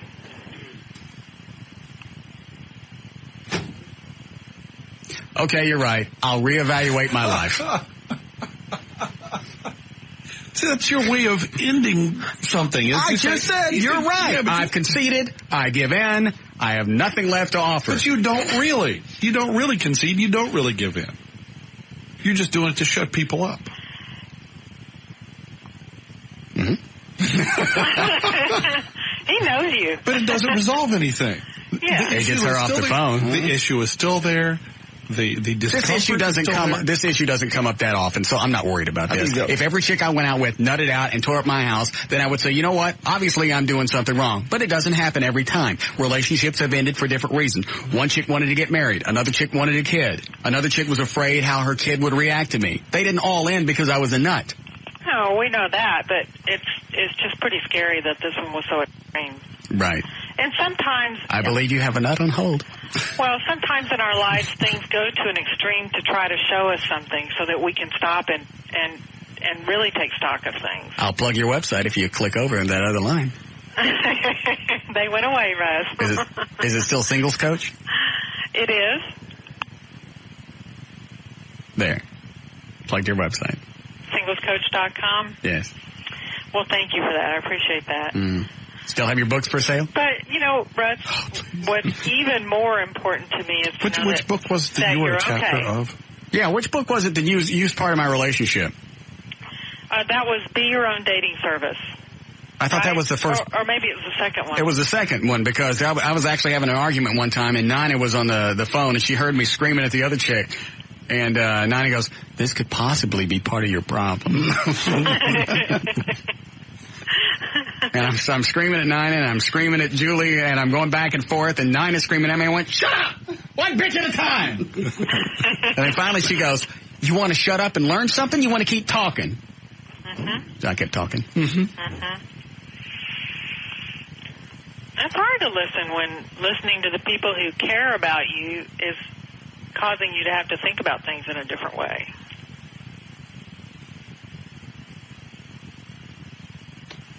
Can I go now? Well, of course you can. I mean, this is just about you and for you. Yes. It doesn't do a thing for me. I plan on going home tonight and actually making a list of all the different things that have happened to me in all my relationships, and I'll evaluate it all, and I'll make changes accordingly. Just like that? Yes. I've come to the point in my life that I want to do that now. I'm ready to change. Where's Dan? Dan's right here. I'm right watching me change. Dan, tell me what the reading is on the BS meter right now. I'm changing. About 100%. Dan, keep on it. I'm changing the locks on the door at the same time. Russ, it's a start to sit down and do that's that. exactly. I'm going to go home and I'm going to do that tonight. I'm going to work it all out. Well, people don't transform their lives in one sit down. I will. I'll get a mental image of it and I'll take care of it. What about committing yourself to some sort of process of growth? I want to grow.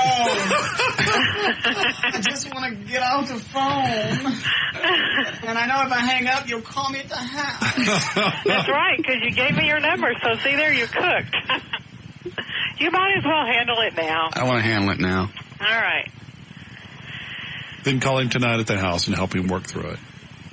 Well, I want to know how all of this crap with the nutbag chick got flipped back on me. Because sometimes things like this happen as a red flag about your life in general. It kind of wakes you up to the fact that things are going on.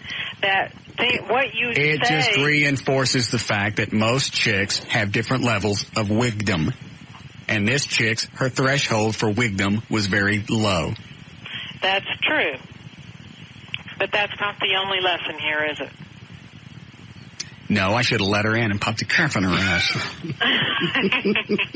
This is, by the way, for everyone listening, this is what we call resistance. I'm not going to give in just because you got a degree and I don't have anything. Well, actually, you're very smart, Russ. You're smart enough to be involved in a process to grow. And that's all that the people care about are saying. You're absolutely right. And I love you dearly, and I appreciate your help. Well, you're welcome. Don't call me tonight. Well, I won't. Good. She's going to call you. What was all that about? Why'd you call her?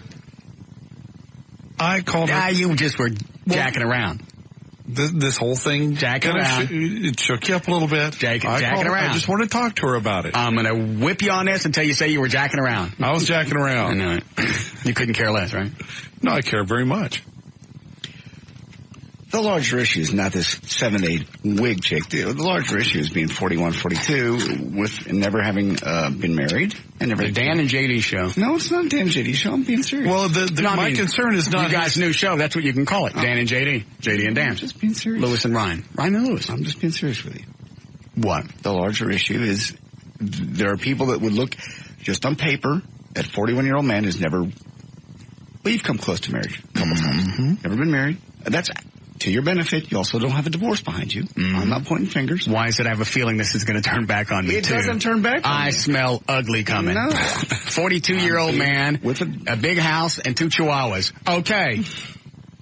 On paper, it looks very queer. I like the women. I know you Just because I got 2 chihuahuas don't mean nothing. Not what I was saying. Just people that love you just kind of go, what are you waiting for? I'm waiting for the right chick to come along. I'm not going to sit there and make a compromise just because I'm 42. Okay. I want to be with someone. I don't need to be with someone. That's very good. But all relationships require some sort of compromise. I go back to what and you're rather unyielding. I am now. I didn't used to be. Well, maybe I got tired of messing with it. What is it, Eddie? Right. Okay. Probably a good thing. It is now. Because I'm not going to go through another bad relationship. And I guarantee you, nutbag chick had she hid that for 6 weeks, I'd have liked her and I'd like to hang out with her. And then at that point, I would have, probably been more understanding. Not of what she did, but of her, wanting to talk right there at the house. I didn't want to hear it. I didn't have time. And she wanted to do it in my front yard, which wasn't going to happen. What is it, Chris? Hey, man, I don't know what you did yesterday or whatever by calling her, but you really helped my relationship. You thought that she screwed it up and everything like that and that it was all over, but I don't know. She's whooped now. Who did I call? Ashley. Oh, the 17-year-old girl you called yesterday for this guy. Oh, she was the one that was wanting to date other guys. Yeah. Well, what happened? Well, she apologized for everything. She's so sorry and everything, and she called me today, and that friend that she'd been going over to footwork with, the girl asked her if she could go again today, and she was like, well, I got to call Chris and ask him. So she called me and asked me. I was like, am I allowed to go because we're not going to see those people or anything? I was like, no, don't go. She was like, okay, I'm staying home then. And she's sitting at home right now. And so, you know, you thought you screwed everything up, but somehow you helped me. And you believe all this, right? Yeah. Would you call me next week when this craps to bed again? Because it will. You think it'll come back? Absolutely. I don't know, man. All right, I'm going to save you $150 for a quick therapy session. Here's what's going on. She wants to date other guys. She saw you slipping away. She wants to keep you because you're her emotional safety net. As long as you're around, she can go out and experiment with all these guys. And if it doesn't work out, she's not going to be alone because you're still going to be around. Now go take that money and spend it on some toot. More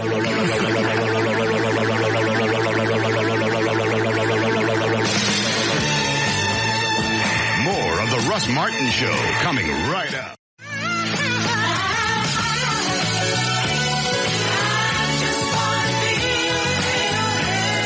Stop running that bumper. I like it. It kind of grew on me. It's just so hideous. I just caught Eddie dancing to it. Are you really? Look back to him. I turned around. He's yes. It was involuntary if it happened. All right. You ready for news? Yes. Okay. Yeah. Here we go. 508, J.D. Ryan's on the new 105.3 FM Talk with news. Thank you, Russ. And news brought to us by Taco Cabana and by the Platinum Club Thursday night. We'll see you out there with Jessica Drake, Hornstar. She'll be there all evening. I'll be there from 8 to 10 with some cool stuff. Once again, Thursday night at the Platinum Club on Northwest Highway. Last year, 56-year-old Donald Chase of Savannah, Georgia, came home and immediately got into an argument with his wife. Speaking of relationship problems, it may have had something to do with the 3-day bender and the fact that his wife of 32 years, Jackie, was pouring the rest of his liquor down the kitchen sink before he could start dating her before. In his stupid drunken rage, Donald went upstairs, got his pistol, fired it into the floor to scare her. The bullet went through the carpet, through the foam pad, into the 3/4-inch plywood floor, directly into the middle of her head downstairs. What luck? How horrible. Donald is being charged with murder. His lawyer thinks he'll get off, saying it was accidental. He may have a good argument. He said, what were the chances that I would hit her downstairs right in the middle of the head? Let's see. Money can buy everything. In case you haven't heard, the new Heisman Trophy, one of the most prestigious awards in all of sports, is now officially known as the Heisman Trophy, presented by Suzuki, the downtown athletic club of New York, the corporate whores who passed out the trophy to the top college football players each year. Won't say how much they paid, but it's now Suzuki. And it's a hole in between. I opened the door. Well, then there he was on fire. You want to do that story again? Yeah, read it. I want to play his audio. Okay. Let me find it here. Stack of stuff. Okay. Of course, it's the last one. You can't find it? I got it. Conroe, Texas, a 23-year-old man was set ablaze Monday morning by his girlfriend after the couple got into an argument. The incident happened about 7:45 a.m. at the home of Marvin Dion Doc's grandfather. Doc's girlfriend, Latricia, poured gasoline on him and set him on fire at the home. And this is the television story from Channel 2 in Houston. That's just the grandfather. Okay. Well, I jumped up to open the door to see what was going on. Open the door to my bedroom. Because the bedroom he was in was right across from mine. And it's a hall in between. I opened the door. Well, then there he was on fire. Boy? Yeah. Put yourself out. You smoking. Help me, Daddy, I'm on fire. Ain't no smoking in my house. Wet yourself. Do something. Papa.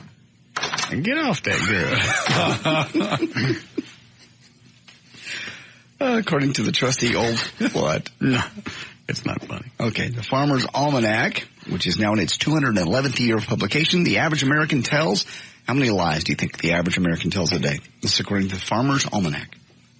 First of all, why would a bunch of farmers, how would they know how many There's all kinds of little research and tidbits. It's not farmers that put it out, but it's meant for farmers. And there's little surveys and research and stuff all through it. It's a really kind of cool book. How many times a day do people lie? Average American. Let me think. Tells a lie. I'm just trying to think of this. Normally count. You got to check at the Starbucks. 50. Not quite that many. They say the average American lies 26 times a day. Oh, people lie and they don't even know it. That's probably true. They did a research project not too long ago about just that. They asked a bunch of questions. Then they made the person go back and watch their own videotape and say, oh, I didn't even realize. Yeah, that's really not true. So, yeah. But they say the average person lies. I bet it's probably in the hundreds. Think? Lying? I guess. I don't know. I'd have to think. You're so used to it. It's like, it's just to get by the day. Hey, all right, you look great. Here's an incident. Here's something I don't want to deal with this person, so I'm going to lie to him to get rid of him. It's true. It's kind of just brushing people by. The article says you can tell somebody's lying when they touch their face between their nose and the upper lip, or they roll their eyes to the left. You should also be suspicious of anybody who swears on their mother's grave. Virgin Atlantic Airways, the rather posh British airline, is going to, they've gone pretty progressive. They've installed mother and baby room tables for changing the babies in the big airplanes, complete with a plastic changing table for soiled diapers. The tables have only been in place for a couple of weeks, and they already had to replace most of them because people are having sex on them instead of changing their babies on them. The spokeswoman says, we don't mind people having a good time. It's not something we would encourage, however, so they may have to change the tables out for something a little more sturdy. And finally, last year, 61-year-old Everett Harbor of Pawnee, Illinois, lucky guy became the first person to win a Harley-Davidson in the Illinois State Lottery. Kind of a mixed blessing, though. A few months ago, Everett passed the motorcycle training course. Took him 2 tries, but he did pass. And not after that, he went headlong into a tree. He's now in a coma. The ironic thing is he did have a helmet. It was strapped to the back of the bike. Still in a coma. And call me what? Helmets. Yeah. Gotta have them. You still have the audio? Of what? Of that stuff I gave you earlier? Yes, I do. All right. Robin, with some other DVDs came out. We talked about the Monsters, Inc. cut number 3. Monsters, Inc. is out today. But also is Death to Smoochie was in the theaters for 27 minutes or so. Robin Williams describes... Wait a minute. It's not on video already. It's on DVD today. That was quick. All right, this is not the new one where he's the developer at the Eckerd's or something. This is where he's the clown that went crazy or something or other. Oh, all right. Describes Death to Smoochie, which comes out on DVD today. Here, cut number 3. A dark children's comedy. It's the darker side of kiddie TV. The underside of a Teletubby, if you want to go that way. Barney Bad Boy. Reservoir Rhino. I can't stand him. Scorsese looks at kids' TV by Danny DeVito, so you know you're going to get a little bit of darkness there. When he acts and he does somebody else's lines, he does fine. Right. But everything's got to be cute. Everything's got to be funny. Why don't you do it in doses? Like Adam West. You're a Thank you. Yes. Also out today is Frailty with Bill Paxton, who's a Fort Worth guy, by the way. And here's Bill Paxton, cut number 5, on where the horror is in Frailty. I didn't make this movie with a political agenda at all. What grabbed me about the film and where the movie derives its horror from is the impotence of children in a world kind of gone crazy with adults. And cut number 6, he says he could relate to Frailty because of his past, his family life. This movie was kind of an homage to my childhood. A what? Homage. He's from Fort Worth, right? Mm-hmm. Arlington Heights, I believe. Homage. Acknowledgement. I know what it means. It says homage. Bill Paxton. Artists. This movie was kind of an homage to my childhood. I didn't write the script, but when I read it, it appealed to a part of my childhood of being kind of an outsider, kind of a voyeur from a pretty early age. So that's out today, too. Frailty, then Death to Smoochie, and Monsters, Inc. for the weekend. There you go. There's news and information brought to us by the folks at the Platinum Club. See you there Thursday night for the big party. It's Jessica Drake. I'll be there from 8 to 10 with goodies. I'm J.D. Ryan on the Talk That Rocks Texas, the new 105.3 FM Talk. More of the Russ Martin Show coming right up.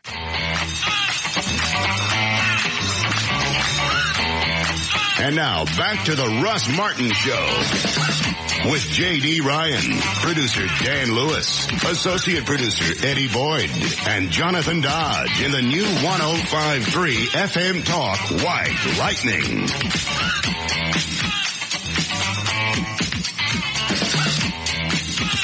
All right. do another check on traffic. Jonathan Dodge at the controls of the new 105.3 FM Talks White Lightning. Why, thank you, Russell. This report brought to you by your Dallas Fort Worth Dodge dealers and by Bridgestone Tires. Westbound I-30 Tom Landry just before Cockrell Hill. There's an accident off to both shoulders, but onlookers are causing a delay. Eastbound I-20 and Downey Ferry Road. There's what? Who are you talking to? I didn't say nothing. Yeah, you did. Somebody was talking. I didn't hear it. Normal conversation type crap. Do your work on your own time. This is my time. No, I'm not that either. Eastbound I-20 and Downey Ferry Road. There's an accident blocking the left lane, causing about a half-mile delay. Now, that was funny. Northbound I-35, Stevenson Garden Ridge. There's an accident blocking the left lane that's causing a minor delay. Southbound I-35, the North Freeway at East Northside Drive. Slow traffic due to an earlier accident. It is out of the way, but naturally the delay still remains. This report brought to you by the Texas Lottery. Huddle up, Texas. Time to make a play for Texas Tailgaters. The fun new scratch game from the Texas Lottery. You can win up to $3,000. Play Texas Tailgaters today. That's traffic. You're a Tiger too. I'm Jonathan Dodge in the new 105.3 FM White. Light it. Thank you, Jonathan. All right, 72 for the low tonight. Going to be mid-90s again tomorrow, warming up just a little bit, and then some rain coming in on Thursday. It's 87 degrees at the Talk That Rocks, Texas. The new 105.3 FM Talk. Who'd you get an email from? Ivan Alvarez. The Dallas News. What did he tell you? He said he's a college student, too. He's having to work a full-time job to stay in school. I should just let Chris do his own thing. Yes. Well, I will. To a certain extent. I will also help him out. My dad helped me through school, and a lot of fathers do. If you can afford to, then you do. But you had a strong work ethic. Yes. You did everything you said you were going to do. Yes. You lied to your dad? No. That's why he helped you out. You were a good son. Chris is also a good son. How? He just is. He's just learning different lessons. We all learn different lessons. How's he a good son? He just is. He's trying and he's growing. He's learning. How is he a good son? How's he a good son? He hasn't made it. How's he a good son? How's he a good son? Yes. He's very loving. He's caring. He's thoughtful. Is this the same kid that threatened to beat you up? Everybody has issues. I never threatened to beat up my dad. All teenagers. If I threatened to beat up my dad, they'd still be feeding me through a tube. Me also. It's just, he has a lot of anger issues that we don't need to get on the radio about. There's a lot of issues that he's dealing with. Yes. How's he a good kid? He just is. How? He's really good at getting you twisted around and making you pay for things. What he's a great manipulator. Yes, he is. I'll give him that. Fortunately, he's not a very good liar. He tries a lot, but he normally gets caught because he doesn't think things through. He just hits that throws that first one out there and goes, "They'll believe that." And I go, "Well, what about this?" Well, normally you don't catch him until things fall apart. Until I. He's in college now. You thought he had a scholarship. He was ready to go. He does have a scholarship. How come he needs more money? It doesn't cover it all. Yeah. Dan said that. It doesn't cover it all. He puts them in. I'll help him out. I'll help him through school. That's the only thing. I mean, you should do what my dad did. My dad made me go into the military. You didn't go in the military. Yes, I did. Russ, you were never in the military. What branch of the service were you in? 321st Airborne Division. You were in the Air Force? Or is that Army Air? Army Air. We had a straight colonel. Blink. Never in the military. I was. You were not. I was in the second plane when we dropped bombs on Hiroshima. Actually, we never dropped anything. I was in the second plane. I was in the Enola Fag. Not the Enola Gang? Yeah, that was the plane in front of us. Yeah, I got you. How many people know about the Enola Fag? In the mid-40s? You weren't born yet. Is that when I was? Yes. Yeah.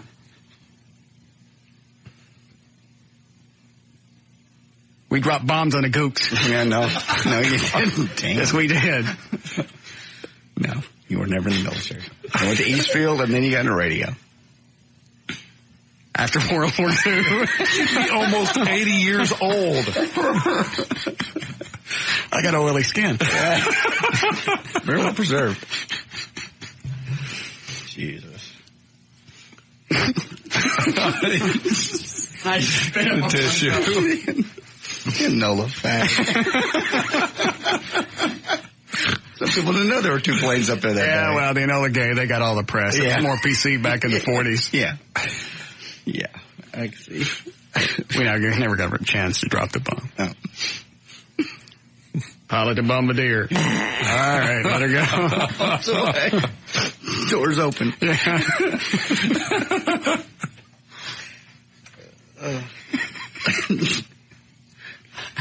I would be dead if I went in the military, and it would be from friendly fire. Oh, yeah. No doubt. I'd be scared to death to go into the military. Just the fact that you absolutely have to conform to everything 100%. Yeah. You vary just a little bit, and you get your ass beat. I don't like getting my ass beat. My dad wanted me to go to Texas A&M, the other one, College Station, and be in the Corps, be in the military. I was like, Dad, I can't do it. It's not me. Couldn't do it. I tried to. He was in the Army, yeah. You tried to get in the Army? Tried to get in the Air Force. Oh, what happened? All of my friends got in. I didn't. They wouldn't take me because of my tuft of hair on your back. No, because of my right. I told you. What's wrong with your right knee? Oh, that's right. That's the leg. That's the leg that's twisted, and I couldn't pass the physical. Even though I was fit and sturdy, that leg wouldn't pass the physical, so I couldn't go through basic training. It was funny because all of us were going to go join the Air Force and get in the Air Force band and drop big goose eggs on the gooks. The band never dropped goose eggs on the gooks. No. They did in the 321st Airborne under Colonel Clink. No. Where do you get this? Where do you get this? You've never even been interested in being in the military. Closest you've ever come to military is Military Parkway, Mesquite. Yeah. Yeah. What is it, John? Hey, Russ, I thought I'd call in to ask for a little bit of advice. Well, I'm dating this girl right now. And, yes. Well, she's very special to me. That sounds like Alf. Keep talking. Well, thank you. But, well, actually, I accidentally just found out from her mom that she has a kid. Hey, say this for me. Just go, ha! Ha! Told you. I'm sorry. I just went Alf called in. All right. Go ahead. Well, like I said, I just found out that from her mom that she has a kid, but so far she hasn't said a word to me about it and about having a kid, but I haven't really asked. Good. It means she doesn't want you to know about it, which means you don't got to be around him. Well, she has asked me if I ever would want kids, and I do. That's when you say no. She's setting you up. Yeah, I hate kids. I can't stand them. I don't want them. So, I don't even like being around them. All right. And then when you're finished, throw in a nice big ha. So just tell her I hate kids and then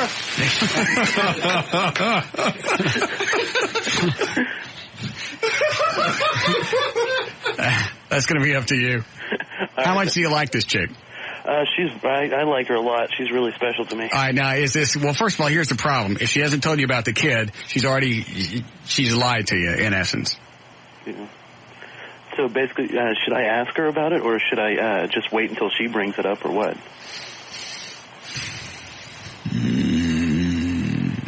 How long you been going out? Just a couple months, actually. It's a little devious that she's been hiding the kid that long. Yeah. Very much. Well, it's kind of guilt by omission. She's just not saying anything, so she's technically not lying, but she's just leaving out something really important. Having a kid's a pretty big deal. Yeah. And if your relationship goes much further and you begin to make noises of, staying together for a while, she's going to have to tell you at some point about the kid. Yeah. There might have been an Enola fag. No, there was no Enola fag. There might have been. No. And I've read all the history. And you're not 80 years old. I don't care how oily your skin is. Yeah, you're not 80.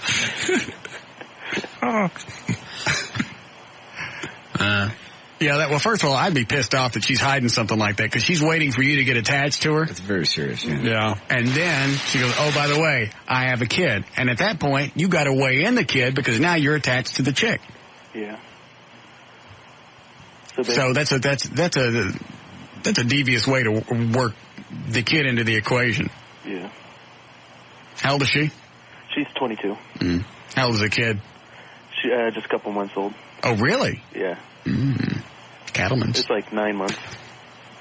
Oh, okay. Yeah. I was going to say she had a kid right before they met, but 9 months old, the kid was 6-8 months before they met.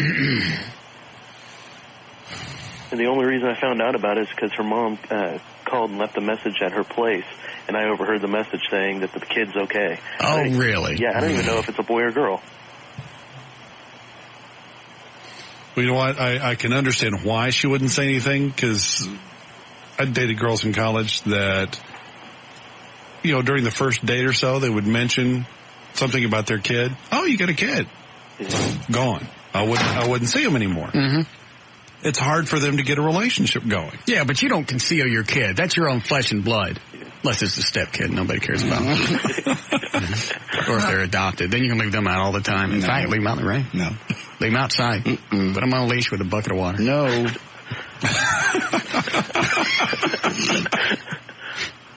Squat in the yard. Yeah. Take a squat in the yard. It's good for you. That's what my dad did to me. He did not. Yes, he did. Made me wipe with 0-grade sandpaper. Never had that. You know what 0-grade sandpaper is? Yes. It's cardboard with rocks glued to it. It is. I had to wipe with that. No. Is this before or after you fought the Hun and lived in a closet? And dropped the bomb. I forgot about the dreaded Hun thing, but I'm telling you, the fact thing is real. We flew around all day with bombs in our ass. I don't know what that means. It just sounded queer. I don't know. Do you want to see the kid to see if now you realize if you guys stay together for that kid's life, you're daddy. Yeah. Because at 9 months old, he or she's got no recollection of parents. Yeah, that's true. Yeah, I do want kids. I just don't want somebody else's. I don't want her to think that I'm going to be the dad. She will. Yeah. And she's being kind of devious by not telling you up front. Yeah, Russ is right. She wants you to get attached to her first, and then you take the kid into the equation later, and it's like, well, okay, she's really special to me, so I think I'll just go with it. Yeah. It's not like she's concealing a birthmark or a great big hairy mole in her ass, and then, later down the road when you're attached, she goes, oh, by the way, I got this. It's a kid that you're going to have to raise. I'd go ahead and confront her about it. How old are you? I'm 22 as well. Yeah. 22 and you get to raise a kid. Good. It's not yours. He'll be 40 before that kid's out of the house. Or what is it? Yeah. 18. He's going to be 40? No, he'll be 40. He's going to be 40, yeah. I hate to use the phrase, but really, you're instant daddy. Well. How's her body? Oh, it's good. I like it. No telltale signs of a kid? No, not really. I mean, she has a tight little body. She ain't got a loose pooch? Oh, no. Hard to believe. I mean, would they kind of be still stretched from having a kid? No. How old is she again? If she's young, they snap right back. Pretty. Yeah, she's 22. Yeah.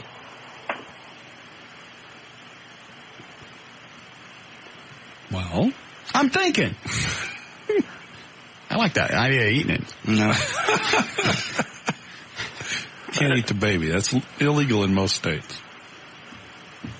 Even with slaw? Yeah. Yeah. Actually. All right, don't eat the baby. What about rings? Onion rings? No. All right, you know what? You're going to have to do whatever you want to do. If you care a lot about this chick and you're ready to deal with the baby, because you're going to gotta, if you're ready to do that, then stay with her. But she's already lied to you. She's already started the relationship out as a big, fat, ugly lie. I don't care how hot she is. She's going to lie to you about other stuff. She lied to you about the baby. Yeah. Which is a big deal. Yeah. So pretty much just kind of kick her to the curb. Or see if she'll put it up for adoption. Well, you won't let me eat it.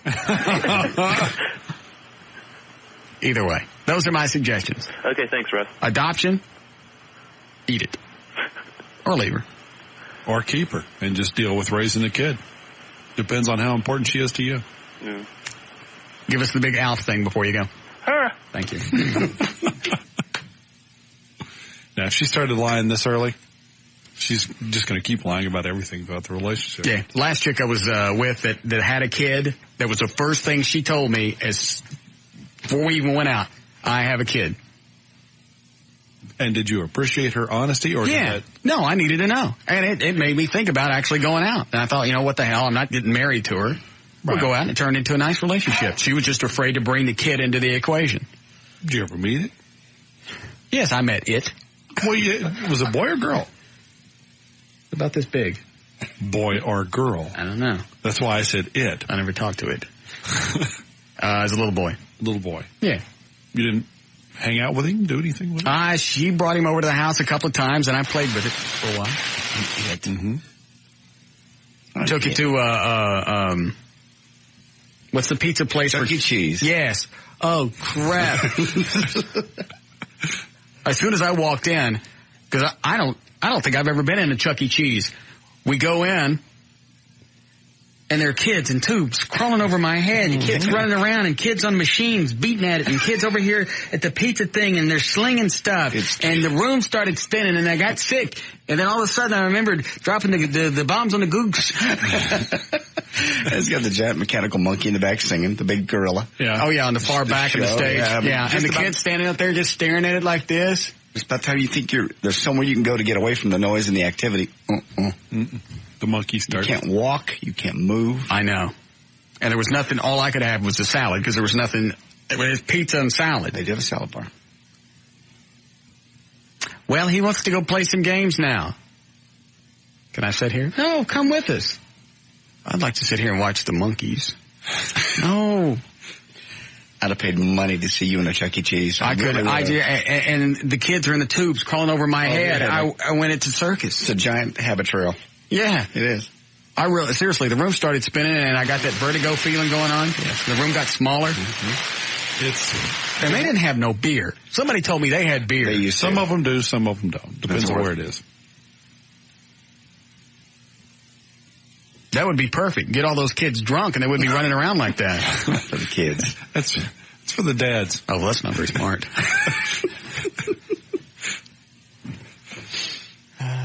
Drug dad crawling through the habit trail. Yeah. I've seen it. You think I'm kidding? I've seen it. Dad's in the habit trail? Yeah, well, the kid won't come out. You scream, Billy, come on, we're going.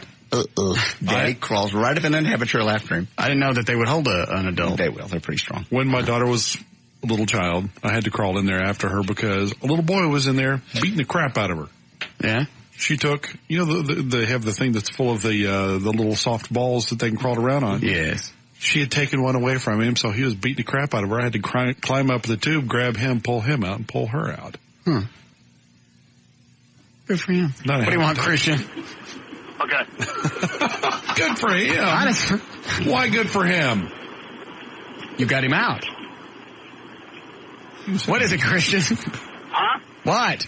Y'all just forgot to ask that guy if the chick was loaded. If she's got money. Oh. Because that changes everything. Nah, it doesn't. Yeah, it does. No, I don't care how much money you got. You can't pay me to raise a kid that I don't want to be around. Yeah, but you've already got money. For somebody who's 20 years old, got a whole life ahead of him, be a bachelor. Not in the long run. Yeah. You're gonna get tied to that kid forever, and it's not even your own flesh and blood. You got no reason to put up with it. Yeah, but, if you got cash. I'm telling you, apple in the mouth and a barbecue pit. Well, yeah. I just thought that should be another option. No, and you wouldn't want to get tied to her because of the money, because then you'd eventually begin to resent her and the kid. Yeah. Just would make for a bad situation. Things just get worse, not better.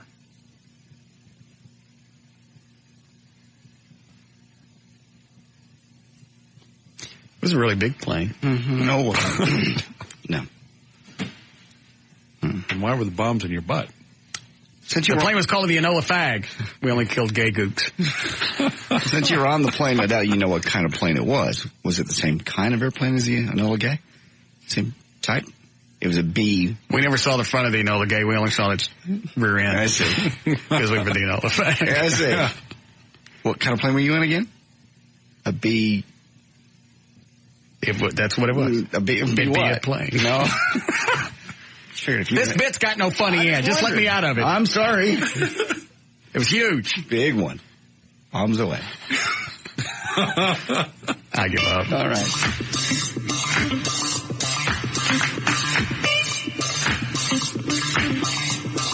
More of the Russ Martin Show coming right up.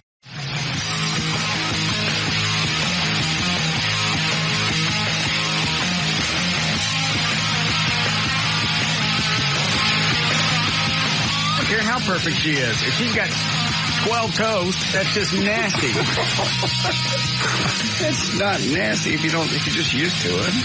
It's not like you're going to make babies with her or anything. It doesn't matter if there's 12. Got 12 toes. If there's 12 toes. Yes, it does. Because you never know if there's something wrong with her feet. She may have a toe in another place. It ain't supposed to be. Like where? No. What's that bump up there? Oh, I forgot to trim my toe. I'm sorry. Okay, in that case, you're right. But if they're just what if they're just like little bitty bumps and not really a full toe? That's still gross. It is weird. I'll grant you that. All right, let's run down the list. Would you date a chick with a baby arm? No. Why not? That's rude. I realize. That would just freak me out. The very first thing you're attracted to is somebody's visually, and that would make me go, ooh. Okay, 12 toes. I would never I wouldn't see that at first. But you'd see them sooner or later. What if she hid them from you? By then. And then 6 months into the relationship, she pulls out all the digits. No, by then I would have seen her naked several times, and she hopefully would have been kind enough to warn me before, ahead of time. Hey, there's a little something weird. You would think they'd had that removed. Like that lady called the other day, and her kids had that. Maybe her feet was extra wide, and she got to have all 6 toes on each foot. I don't know. Because if you cut one off, then it looks like something's missing. Yeah, I've never seen it, so I don't know. But that's something you don't see across the room. A baby arm you see across the room. Or, a weird pointed eye or any number of things. You look across the room, first thing you're attracted to is somebody physically. You won't see the baby toes. And you got no problem with the baby toe. You might get to like her. Well, you mean the extra toe. You might get to like her and then be able to overlook those things. Everybody has like something. I don't have anything like that. You have something weird somewhere on your body. Where? Something. I don't know. I've never seen you. Well, I've never seen you naked. Never examined you. Quit saying that. Everybody up here has seen you naked. I don't think I've got a good circumcision. Looks like the doctor, what? I don't know that, and I don't want to see. Oh, look at it once. No. It looks like they got tired halfway around the winky. We'll do a little here, we'll do a little there. No. So you end up with, what, a crew neck? Yeah. Instead of a little turtleneck or none at all? I want somebody to look at it and tell me, but no. Not here. Fedner could look at you, look at it, and tell you. Just looks like they needed to finish it up. Didn't get all the way done. Okay. Is it uneven? Or is it the same all the way around? I don't know. It makes me feel weird. Okay. Well, all right. Now, what if a woman is grossed out by the sight of your unsightly unit? It's not unsightly. It's just... It's stranger than... It's not normal. It's not a mutation. It's still not normal. It's shaped wrong. Well, Dan's got little skin tags. Oh, quit it. Every time you say something. And just the fact that he pulls them off and they grow back. Really. Skin tags. That's nothing short of something from Space Invaders. I got the weird, pinkies that kind of, my pinkies on my hands kind of, what is that? Kind of angle in. They don't go straight. Yeah, actually when you flip off people, flip me off. Pinkies stick straight up. I can hold it back. Yeah, but this is why I make a special effort. But it doesn't hold. When you flip me off in the past, you're right, your pinky goes up. No, I never realized that. You're being polite. See? That's the J.D. Ryan. Yeah. I never knew that. Yeah. I must have flipped you off a lot for you to notice that. Yeah. I'm doing it and I didn't even know that. Anyway, no on the 12 toes. That's straight. Okay. Because like I'm saying, you could be having sex with them and they may have some kind of malformation inside their cooter. Well, you'll know that pretty soon. Really, if you're banging some chick and you feel her toenail. No. Oh. Offer to trim it. I haven't buffed and painted, though. Anyway, if you could just look in there, you can see that it's all nice and painted. So what if she had, like, Dan, just little skin tags on her arms? How big? Just little ones, like smaller than an eraser. How long are they, Dan? Mine are just very small. An inch? Oh, no, not even anywhere near that. Maybe... They look like the things on tires? About half that long. They're about that big around and half that long. And it's real skin? Mm-hmm. They bleed when you pull them out? For a moment. I'll just pop them off. And they grow back? Eventually. That's not right. It takes them a long time, but they do grow back. I just grab them with the tweezers and yank them off. What? Does Laura ever pull on your skin tags? She may never even seen them. What are you digging around for, Eddie? Eddie was checking his underarms to see if he had any. I've never dug around. How did you find them? Well, how many you got? Just there's two. There's one larger than the other one. The one's really you don't even have even skin tags. No, they're slope skin tags. I found them the first time when I shaved my underarms. All right, I accidentally whacked them off. Why did you? Why were you shaving? Comfort, mainly. I was trying to work something out. I sweat when I was thin. I sweat as much as you did. And now that I'm losing weight, I'm starting to sweat a lot again. But I used to shave my underarms just to... Does that help? I hoped that it did. Did it not help? Didn't seem to. Because I'll try anything now. I was trying to you find some... You see me sweat through the black shirt? Yes. Yeah. And I've got a T-shirt on underneath the T-shirt. Raise your arms.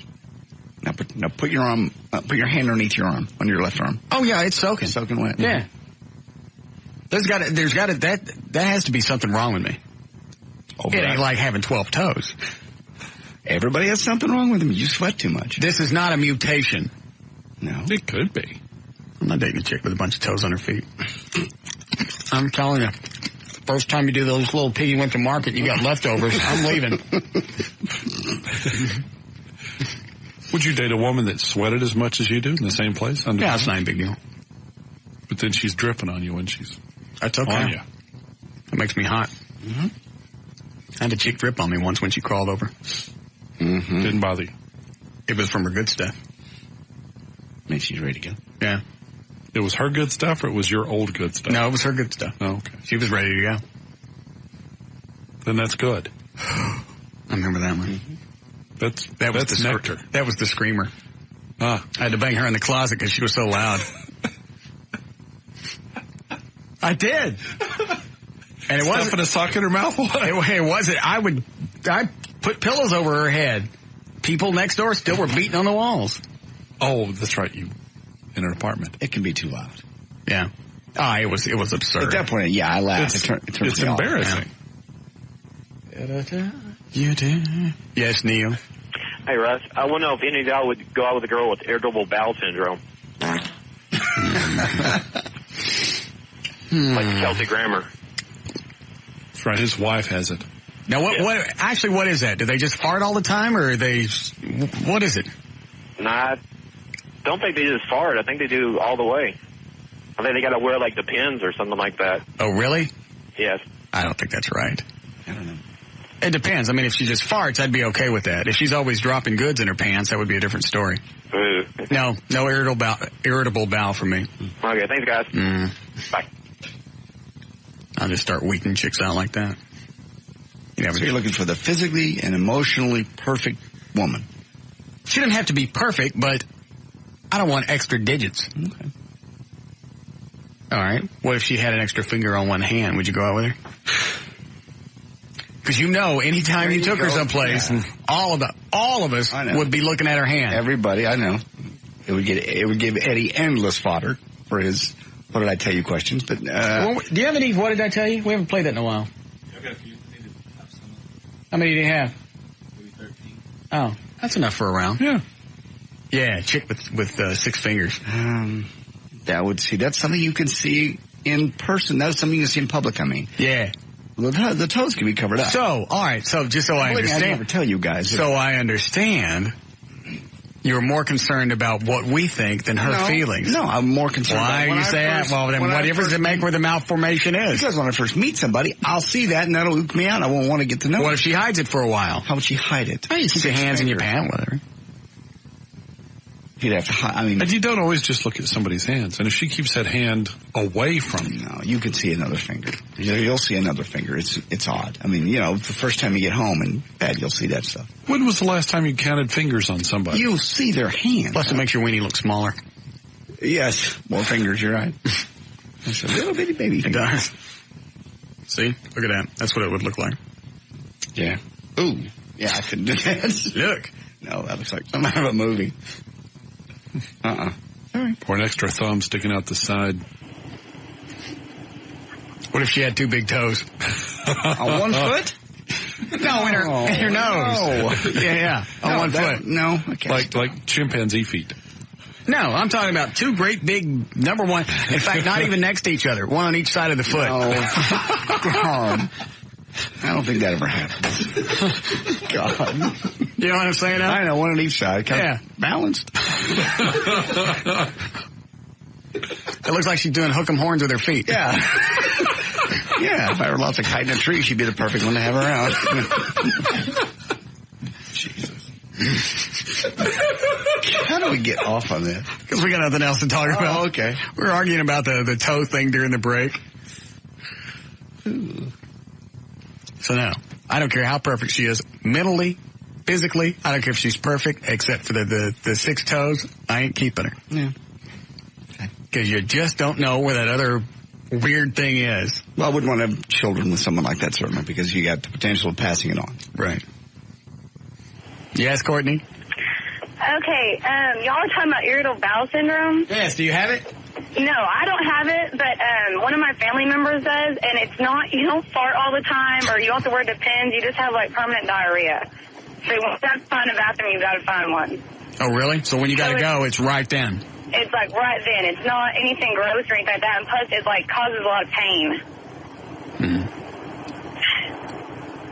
Is it funny? No, I mean, it makes you feel sick all the time now. Me, like, the person in my family will joke about it now, because now it's funny, but Who in your family has it? I'm not going to say, 'cause she'll kill me. How old is she? How old is she? Yeah. 24? Yeah. Is she pretty? Uh-huh. She got a boyfriend? Uh-huh. When she goes to the bathroom, does it sound like a machine gun? No. No, and, like, you don't have it, like, it's not constantly, like, you don't have it all the time, but you can't help it. I mean, when you gotta go, you gotta go. So do you wear like a diaper? We'd have to. Does what? Does she have to wear a diaper? No.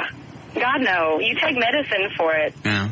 Like, I didn't understand why Kelsey Grammer's wife made up that whole, whatever, that almost like charity thing for it, for people that have it, because it's not that big of a deal. Mm. Well, when you got a crap, if you can't hold it, that's a big deal. It happened to me one time. Mm-hmm. Oh, that's bad. Well, when you're on an airplane, you can't sit down 30 minutes before landing. Now, what do? I mean, you're on the plane. You set your own moosh. Oh. Thanks, Courtney. Yeah, I'd date a chick with irritable bowel, because that would just be funny, just to listen to her go to the bathroom.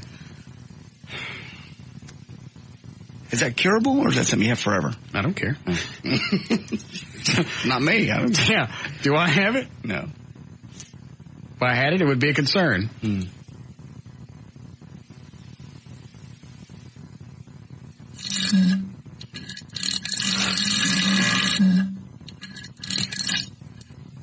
God. Honey. Yeah, honey. What? Could you come in here? I have the... No, I'm busy. I'm busy. Go away. What are you doing in there? I'm busy.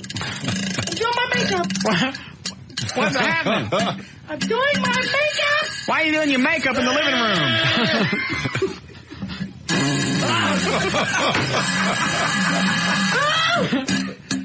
Powder. What are you doing? Powder. Sounds like powder burns.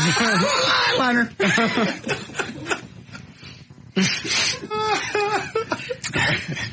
We've killed 10 minutes talking about nothing. Yeah. We've killed 2 years talking about nothing. Yeah. Yeah, Kevin? Hey, what's up? Yeah? You're talking about that sweating thing? Yeah. I started taking that Drysol. I tried that. It didn't work. You're kidding me. Mm-mm. In fact, it actually kind of hurt. Well, yeah. I mean, it kind of stings when it first goes on, but, I mean, do you exercise? Yeah. All right, I run in the mornings, and you know the problem with heather gray T-shirts. I mean, one drop of sweat, and it's like you have a red light on top of your I head. show through black T-shirts. I'm telling you, man, I went running the morning after I put it on the first time, and the only part of me that wasn't sopping wet was under my arms. Maybe I didn't do it. Did you have to do it a few days before it kicked in? Actually, no. For me, it was like the next day. Because you do it the night before, right? Yeah, I'd go to, you take a shower and whatnot, put it under your arms, and then if you do it at night, that way the next day you can wear whatever deodorant you want. That's why you don't do it in the morning. Yeah. You might want to try it again. You know, play around with I still have the bottle because I tried it for a few days. Yeah. So you put it on, let it dry, and then you combine it with your own regular deodorant? Yeah. Well, the way the doctor told me is if you put it on in the morning, it's not like a deodorant. It's some chemical to keep you from sweating. Right. So you put it on at night, give it a chance to work in, and then the next morning, you know, you take a shower and go about your normal business, and you can put on a deodorant, whatever you choose, and it works like by the next morning it's already soaked in. You don't have to worry about washing it off. Right? Exactly. I got to do something because I will step out of the shower, totally dry off, and before I can even get to dry my hair, I'm dripping down the side of my sides, and it drives me nuts. I know. I'll be in. It's winter, and it's butt freezing outside, and I've got on like a sweater and a t-shirt under that, and just normal clothes, and it's below nothing outside, and I'm still sweating under my pits. Yeah, I've been on the Harley with a t-shirt on, wind blowing straight into the shirt, and I can feel it dripping down my side. Damn. I've been there, man. I'm telling you, you got to play around with the dry sol. That stuff works. All right, I'll try it again. All right, man. Thank you. Take care. Really? Were we behind? A little bit. Oh. Do you have to type up those questions, or can I just read your handwriting? I probably have to type them. Really? Yeah. How long is it going to take? Oh. We do for news? When we do it last? An hour. Oh. All right. We'll take a break. We'll come back. We'll do news, and then we'll play What Did I Tell You? More of the Russ Martin Show coming right up.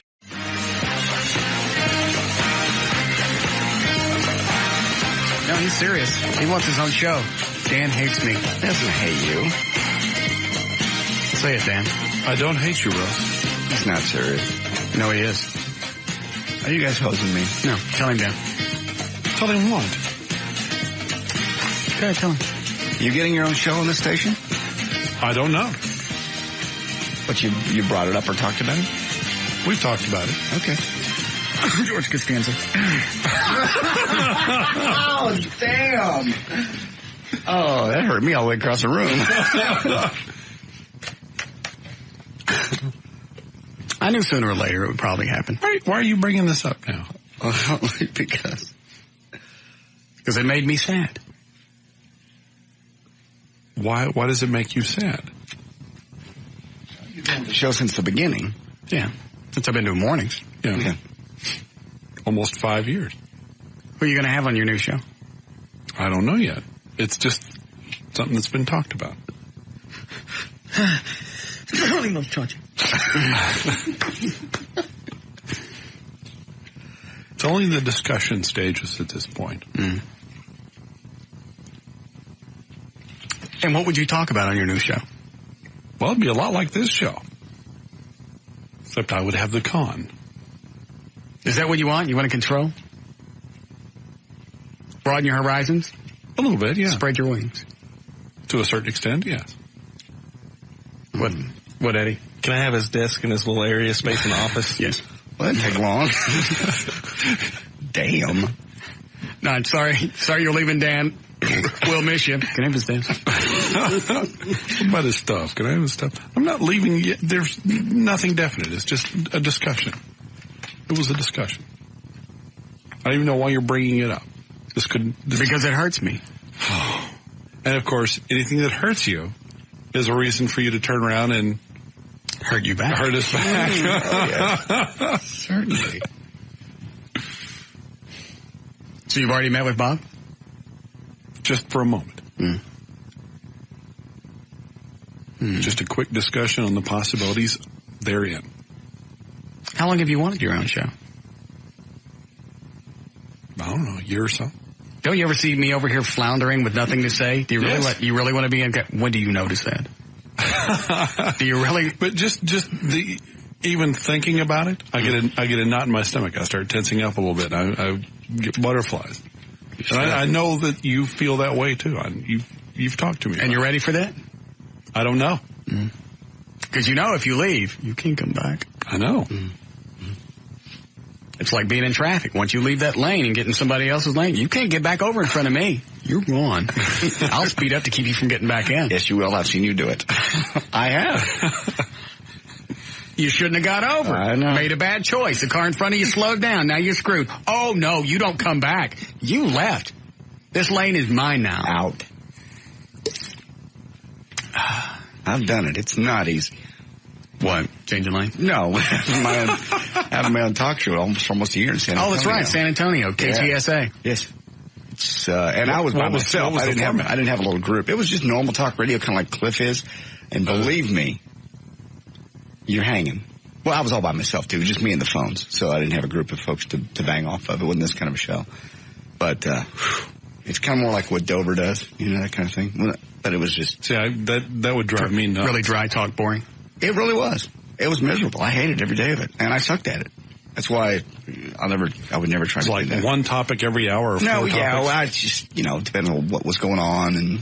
But yeah, you'd have 3 to 5 topics a day. So that kind of format drives me nuts. Those guys that say right at the top of the hour, today on this part of the show, we're going to talk about this, this, and this. Mm-hmm. Well, and if you're not interested in that, tough. It'd be weird to plan out a show. Mm-hmm. What is it, Mark? Yes, if when Dan fails at middays, are you going to take him back? No. Nice. 2 slams all at once. Good for you. No, because if Dan leaves, we're going to have to replace him.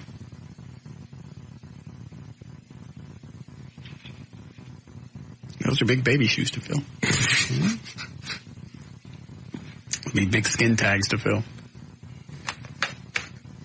Is there a projected turnaround day?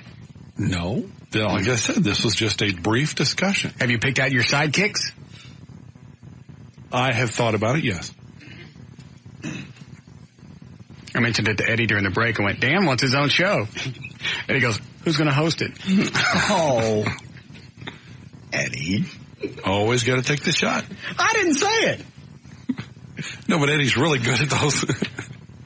Because he just asked me really innocently. Yeah. Really? Who's going to host it? Who have you decided for your sidekicks? Are you trying to take anybody from this show? No. Actually, no one from this station. Why not? Valerie's available. Take Valerie. Are you mad? You can't tell me there wouldn't be dynamics to that show that you couldn't duplicate with anybody else if Valerie was on. That's kind of dynamic. I don't know if I want to duplicate. It would be tension every single night. Yes, it would. Or day or whenever that you would be working. I would be sick at my stomach every day. I don't know. Valerie's a dynamic personality. Mm-hmm. Mount St. Helen Radio. You just never know. You need Kevin McCarthy on one side of you, Valerie on the other. Buddy, you got a hit. Yeah. Kevin McCarthy I'd take. Yeah. You got a hit. Well, we'll be sorry to see you go. Nothing's definite. You're killing me off before anything even happened. Well, you're unhappy with the show. I'm not unhappy with the show. You can't stay if you're unhappy. I'm not unhappy. I'm not looking to get my own show. That didn't make any sense, but you know what I mean. I'm not looking to make any changes. Well, I am now. Can't have somebody on the show that's not happy. I didn't say I wasn't happy. He's happy. He just wants to try and do this. If you've never done this, you don't know what it's like to sit in your chair. I know what it's like to sit in your chair. It zugs. So what sidekicks have you picked? No one that you know. Are they in broadcasting? Not at this time, no. Mm-hmm. Both of them are, if they let me have two, are from film and television. Oh. Okay. So they have an acting background? Yes. Well, we're very sorry to see you go. No, Dan, you knew this would start if you brought this up. Perhaps it was like a 2-minute conversation tops. Perhaps, have you discussed this with your family? Yes. But that's. And what did Laura say? What did Laura say? Or was this Laura's idea? Daniel? No, it wasn't Laura's idea. Daniel, you go in there and you get your own show. You what? No, it was not my wife's idea, but it has come up in conversation at the house. And what did she say? She'll support me in whatever I do. Hmm. She makes more than I do, so she's willing to be supportive. She supported me for, well, I put her through school, and then she supported me when I took a few chances. Yes, Robert? Yes. What? I was seeing if I could come in and audition for Dan's job. You mean the one he's doing now? Right. The once he leaves, they're going to have to fill in. So we'll start auditioning for a new position. Well, you're obviously very well spoken. Exactly what we were looking for. I can call people too. Can you? Oh yeah. Make phone calls. What else can you do? What's on your resume? I can dial up anything on the computer, call somebody on, get set up appointments, get celebrities to come in, look up porn stars for you. How much time he's got the job? Okay. What's your background? I'm Hispanic. You're Hispanic? Oh yeah. That's exactly what we were looking for. Wow. Amazing. That's perfect. The EOE's been all over us to hire one more Hispanic. They have. Plus, somebody's got to feed the chicken. I can bring some for you. Do you speak Spanish? Sí. Is that it? No, yo sé not todo. What did you say?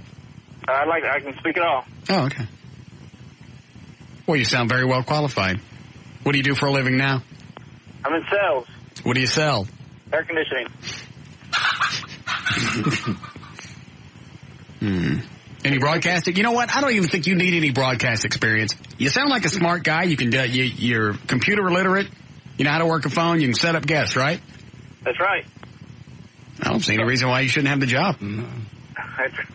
Old Dan does. I can sit there and laugh, and you can cut me down as much as you cut him down. When can you be here? Sometime tomorrow. What time? Anytime. You name it.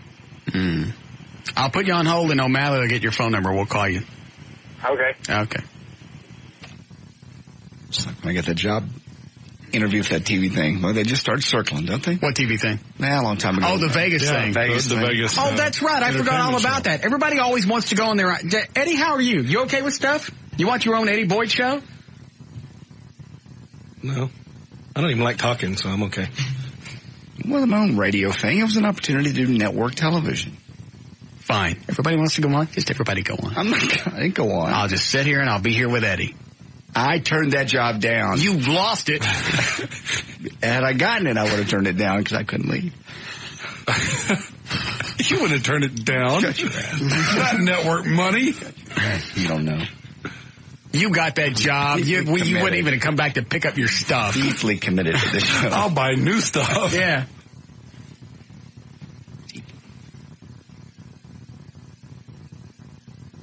What kind of cake would you like? Cake for what? Your party. What party? Your going away party. I'm not having a going away party. I'm not going anywhere.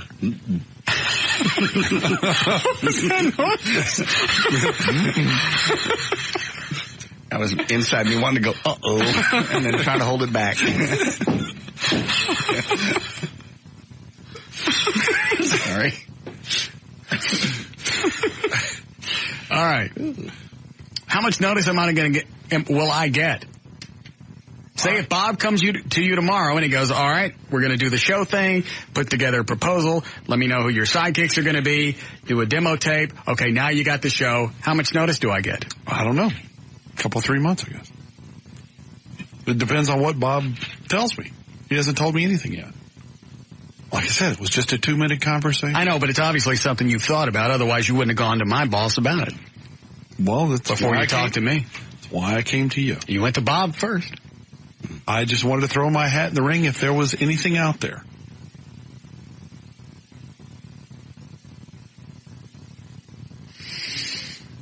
You want hats?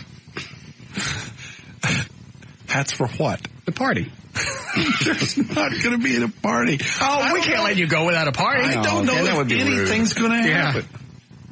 Nothing could happen. Absolutely nothing could happen. I could be with you for years to come. I don't want you now. You want to leave. It's like a chick going, I want to date somebody else. But can I stay with you until I find them? Exactly. Well, no. That's wrong. So are you firing me? Mm-mm. I'll get you to quit. Oh, no. He'll torture you. He's going to torture me for months. Firing you is the easy way out. It's much more fun to torture someone and make them squirm. Go ahead, you're on the air. Hey, I got a couple of great co-hosts for Dan. I don't want to hear them. Thank you. Yes, Ronnie? Hey, Russ, I want to tell Dan, I'm an unemployed sidekick waiting to be. Plus, you don't have to dick with me trying to get in on the games no more, so it's a double bonus. You know what? Ronnie could be your call screener. Hey, would love to call screen. He's got a sense of humor. He's got no job, so you can pay him squat. Right. Mm-hmm. You can pay him with prizes. Oh, yeah. I'll do it for DVD. Yeah, I'm sure his wife would like that a lot. Well, how very exciting. Thanks, Ronnie. Dan's going to have his own show. That's awesome. Don't know I'm going to have my own show. It was just something that came up, and we talked about it for 2 minutes. I know, but going to Bob, being the producer of this show, knowing that everything falls under the umbrella of what you do, and you go to Bob and you go, you know what, I'd like my own show. That's a really bold step. Yes, it is, and it frightens me. It should be frightening. It's a big chance. When I talked to you about it, you could have just gotten irritated and said, all right, fine, you're out. I thought I handled it very well. You did.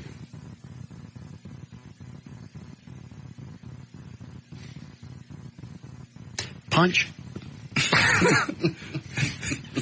Sure, let's have punch. Be sure that it's spiked. You can't have a going away party without punch. Without punch. Yeah, Jason? Hey, wouldn't that look good for the ratings? What? If you just whooped all over Dan? How would I do that? Because you're number one already, right? Well, we wouldn't go up against each other. Oh. Be on this station. Staying here. Yeah, on the station itself, though. Oh. Oh, that's a piece of cake. Well, Russ beats everyone in the ratings on the station. That's not with a conversation like this, but more often than not we do. That goes goes without saying. All right, last phone call. Eddie, do we need to break before? What did I tell you?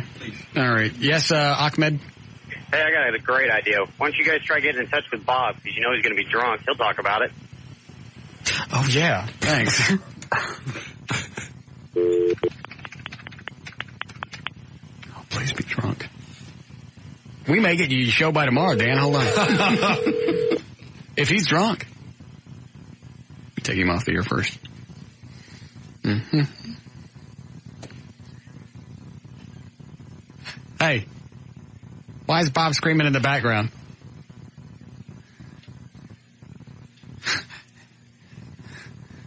I don't want to talk to him now. They're both cussing at each other. Uh-oh. All right, you're on the air now. Okay. What are you guys screaming at each other about? Nothing. No, I heard her answer the phone. I hear you screaming effing cell phone in the background. Yes. Yeah. That's what I said. Are you guys drinking? We never drink. Are you arguing right now? No. Not arguing. Well, why were you screaming at me? Screaming at my cell phone because I had a very, very bad day today. What happened today? Nothing. Doesn't matter. I'm concerned with you and your days. I came home to a collection notice from an insurance company from a medical provider. No show for you, Dan. Sorry. That they should have paid 5 months ago. And I have had to deal with this like over and over and over again. And I'm tired of paying $400 a month for my family to have insurance, only so I can go out and freaking get the damn thing paid by bugging the hell out of them. That's all. What can I do for you, Russ? I just called to say I love you. Yes, I did. Bye.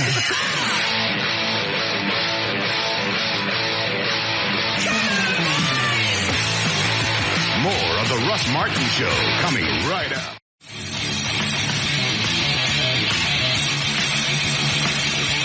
What did the email say?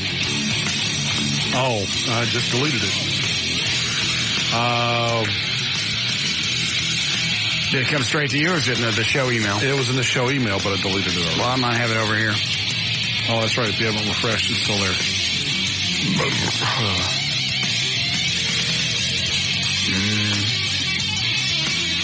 Is it the one that says this has got to be a bit? Nobody would leave a gravy train like that? Yes. Guy's got a point. I thought about that. That's why I talked to my wife about it. Putting my future in jeopardy, yes. What happens if it doesn't work out? Then I guess I have to look for a job. I thought about all that. I wouldn't even come to you and ask for you to take me back. I wish you would. So you could turn me down. Mm-hmm. Point is, nothing has happened yet. I understand that. It was just a conversation. Obviously a conversation you had with Bob that you thought about long and hard. Well, even you have to think about something like this. You have to think about it long and hard before you even open that door. Well, what I'm saying is it was just a short conversation with Bob. It doesn't matter how long the conversation was. It was the thought process that led up to it. Correct. I did have Where to you think going, about it Eddie? first. Did these questions suck? Is that when you're leaving? I'll be back before you play.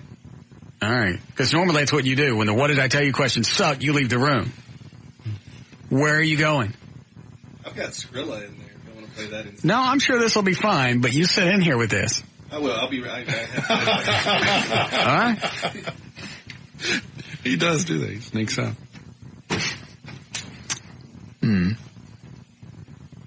Okay. Well, it's very upsetting to see you go. I'm not gone. I'm still here. Unless you're going to fire me. Oh, what would I fire you for? I'm not gone. I'm here for you to torture on a daily basis. No, I wouldn't worry about it.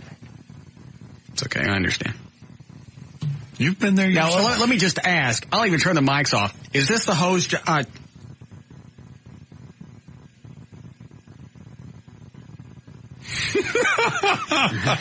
I look like JD? No, I'm sorry. All right, so not a hose. No, it's not. Nope. What? I'm not in on it if it is. You guys pulling it on me. No. Okay.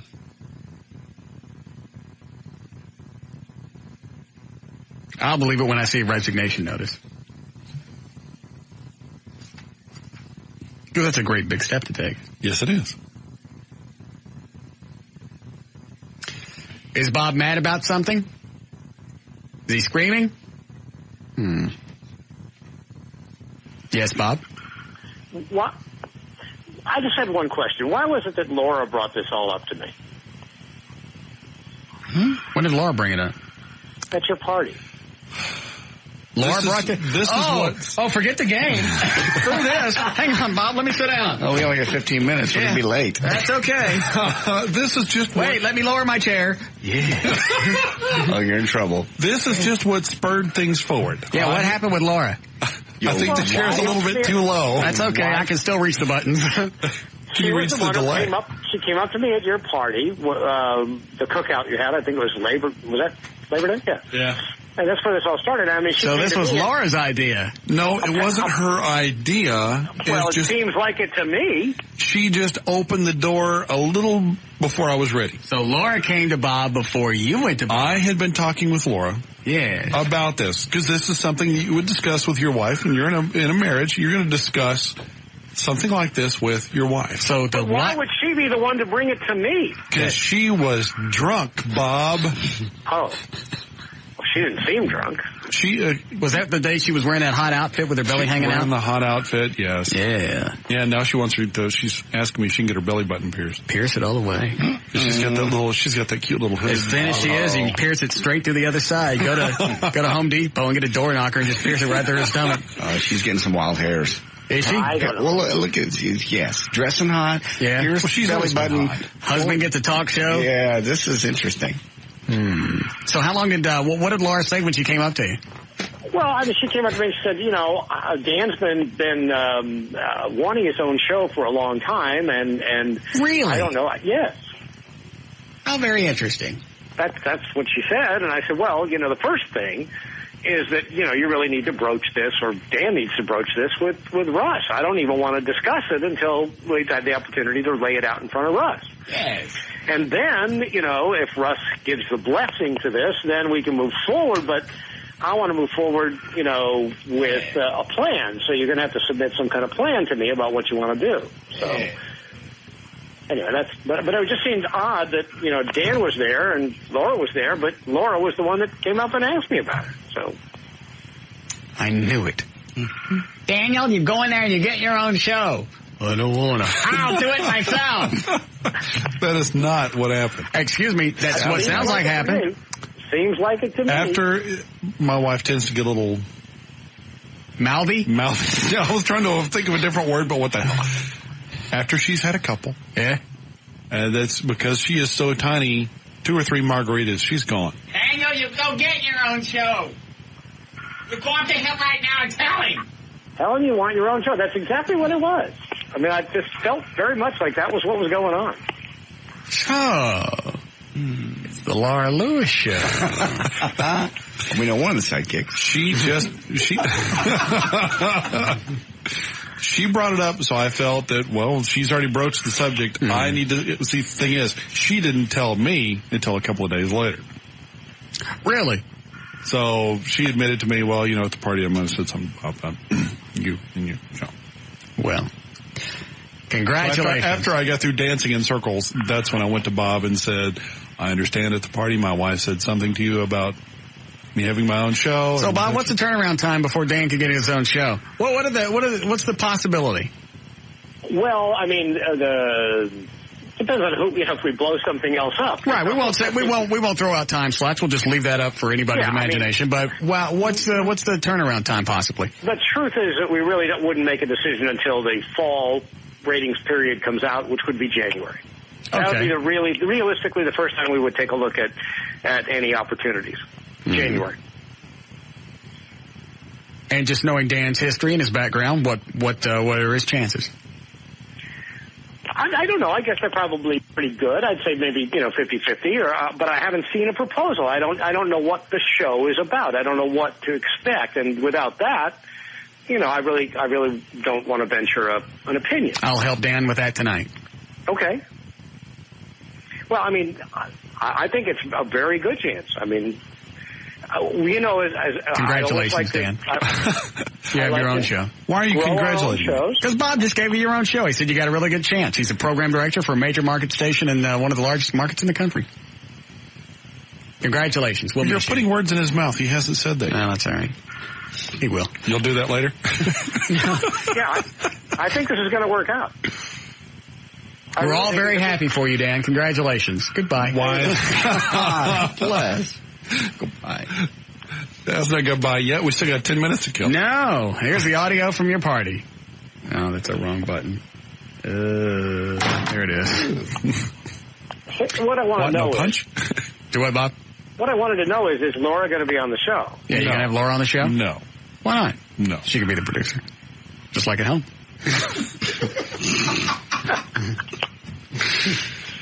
I mean, I'm thinking from the way she approached me that she wanted to have something to do with it. I really She doesn't want anything to do with it. She just gets very bold after she's had a couple. She's acting as your agent then, right? I guess so. Eddie, I lost the questions. Do you know what I do with them? What'd you do with them? I just had them. Bob, what's that noise in the background? I don't know. What's Mary Ann doing? Is it the Benoit balls falling out? Oh, she's in another room. Oh. Sounds like a printer. All right. Okay, well, we have to go do more spectacular radio. Okay. All right. Well, it was very nice of you to call back. Excuse me, I have to go scream. Bye. Still love you. Man, he was screaming his ass off at her when she answered the phone. He wasn't screaming at his phone like he said. He was screaming at her. It was the F word and something else and cell phone. Maybe it was just a bad cell phone bill. Maybe that was. No. Because then she screams back at him, F something else. Oh. So it was in the middle of something. God, they are. It's one of the best couples to ever watch argue. Especially if Marianne gets drunk. Yeah. Because she'll take a swipe at him. No. Yes, she will. No. Really? Yes. Are you making it up? Is this like you being in the bomber?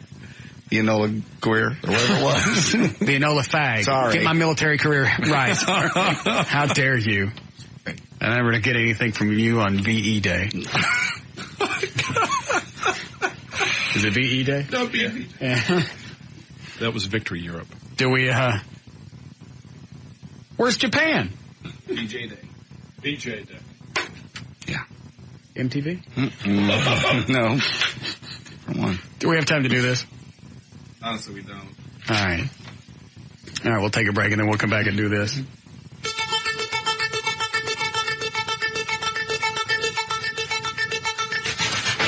More of the Russ Martin Show coming right up. You're at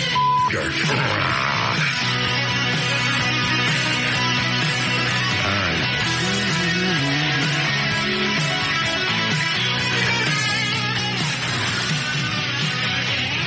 Can't decide if I want to call that chick's mom or take this call. Mm-hmm. We can save this for tomorrow. I can still try to get a hold of her. Let me see the story really quick. Okay. That's the hairdo that got her kicked out of work? Yeah. No, she's not fired. They just told her to go home and change the hairdo. She spent, a bunch of money to get that done. Like a squid jumped on her head. I mean, a real one. Well, it's a matter of personal taste. Sacramento teen had a stylist do something special with her hair for Black Culture Day at California State Fair. Claims a new hairdo cost her a day's pay. She spent $100 on that. Mm-hmm. Worked at the Century Theaters. They didn't like her hair, so they sent her home? Yeah. And the person who decided he didn't like it was the guy who was off work at the time. The boss that was on duty saw her. Didn't have a problem with it? No problem. The guy that was off duty sent her home. Spent $100 on a hair weave. What phone number is this? That is her mom's phone number. She's 16. The mom is Esther. Yeah, I would send her home too, but that hair scares me. There's nothing wrong with it. Like I said, it's a matter of personal taste. I've seen worse. Worse than that? Yeah, I saw one the other day. This woman had something on her head that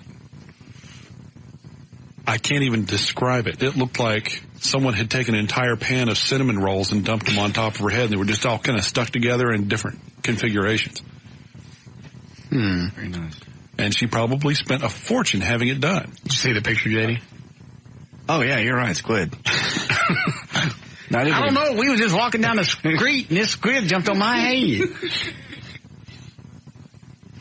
Yike. Well, it depends on what the rules are at work. I mean, are there specific rules that you can't have a weave or a distracting hairdo? It says that she was told her daughter's appearance violated the company's dress code, which she claims only stated employees could not dye their hair unnatural colors. Oh, okay. Now it looks like her hair is black with maybe some highlights in it. And it's all clumped on the top of her head. I don't know what they call it, but it looks like a fountain. It goes up to a point and then cascades back down her head. Yeah, but it's all up on the top, all above her ears. Very attractive. But one supervisor saw her and said it was fine. The other one said, yeah. I wonder if her mom's mad. Well, yes, Annie? Hey, Russ, I just want to say it's a really sad state of affairs when Dan's got to whore his wife out to get himself a show. I just want to know what it was like in his house before the party when he's telling her to dress a certain way and look a certain way and more lipstick and, show some more nip or show some more stomach. Here's your first chance, Dan. Go right ahead. JD and I are going to sit down. I didn't tell my wife to whore herself out. This is something she decided to do on her own. You got to be more aggressive than that. No. Did she like her drink or did she drink willingly? I mean, did you get her liquored up? I didn't force her to do anything, sweetheart. Not a thing. She decided to do this on her own. She's done stuff like this before. She has a couple of drinks and she decides that she's going to tell people everything. She's worse than Bob. When Bob has a few, he'll tell you anything. My wife is the same. She'll tell you anything after she's had a couple of drinks. And she had Bob all to herself for a couple of minutes, so she decided to throw it out there. She likes to stir the pot a little bit. So she willingly dressed up like a skank. She did not dress like a skank. It was close. No. It excited me. She just wore a crop top. If Russ says she was hot, she was dressed up My like wife a is a skank. very attractive woman, and I'm very proud of her. What she was wearing was pretty hot. And I don't mind that she dresses like that. If she wants to, that's her choice. How many minutes was she alone with Bob? Because, it only takes about 7. I don't get that. That's just fine. Yeah. Now you're irritating me. Yeah. It's the Dan Lewis Show. How many did you have made up? Dan Lewis. Just that one. Okay. All right. I don't want to call it. I'll call this chick really quick. It's not really a bit worth doing during drive time. We'll do it during the Mrs. Show.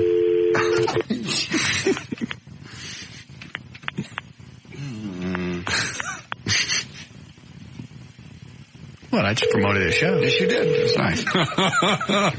Sort of. Very thoughtful. What's this chick's name? The mom is Esther. Howard. I got it. Mm-hmm. Hello, is Mrs. Howard in? It's Russ Martin with CBS Radio in Dallas. I was calling about her daughter who was so poorly treated at the theater. Well, could I speak with you on the air? Why are you scared? Don't be scared. I think you were treated horribly. Who are you talking to on the other line? Oh, I saw your picture on the website. You're very attractive. You are. Talk to me for a second on the air. I'm on right now. Whoever's on hold can wait. I want to defend you. Okay. Well, it's very sweet talking to you. Good luck with your squid. Was that Sahara? Yeah. Her mom wasn't there. Mm-hmm. I'm scared. I don't want to talk. I'm on the other line, long distance. Talking to NBC. Talking to somebody across the street. Yeah. Sahara Williams. Yeah. What website is this? Oh, they'd never find this. No, it's one of those number and letter description things. Yeah. All right. Let's screw the game. Let's get out of here. Okay. And here we go. To learn more about the Russ Martin Show, to email anyone on the show, to get in the studio audience, to make a donation to the Listener Foundation, or to get on the show's weekly email list, simply go to russmartin.com. To email us during the show and only during the show, send your messages to studio@russmartin.com. Visit our news director's links and photo gallery at johndavidryan.com. To find Eddie's fascinating and provocative website, go to eddieboyd.com. My website is now online. You can find that at danlewis.net. It's the Dan Lewis Show. For information about the rest of the station, go to 1053fmtalk.com. All right. A good portion of us will see you tomorrow. Mm-hmm. Most of us. Bye. Surely miss you.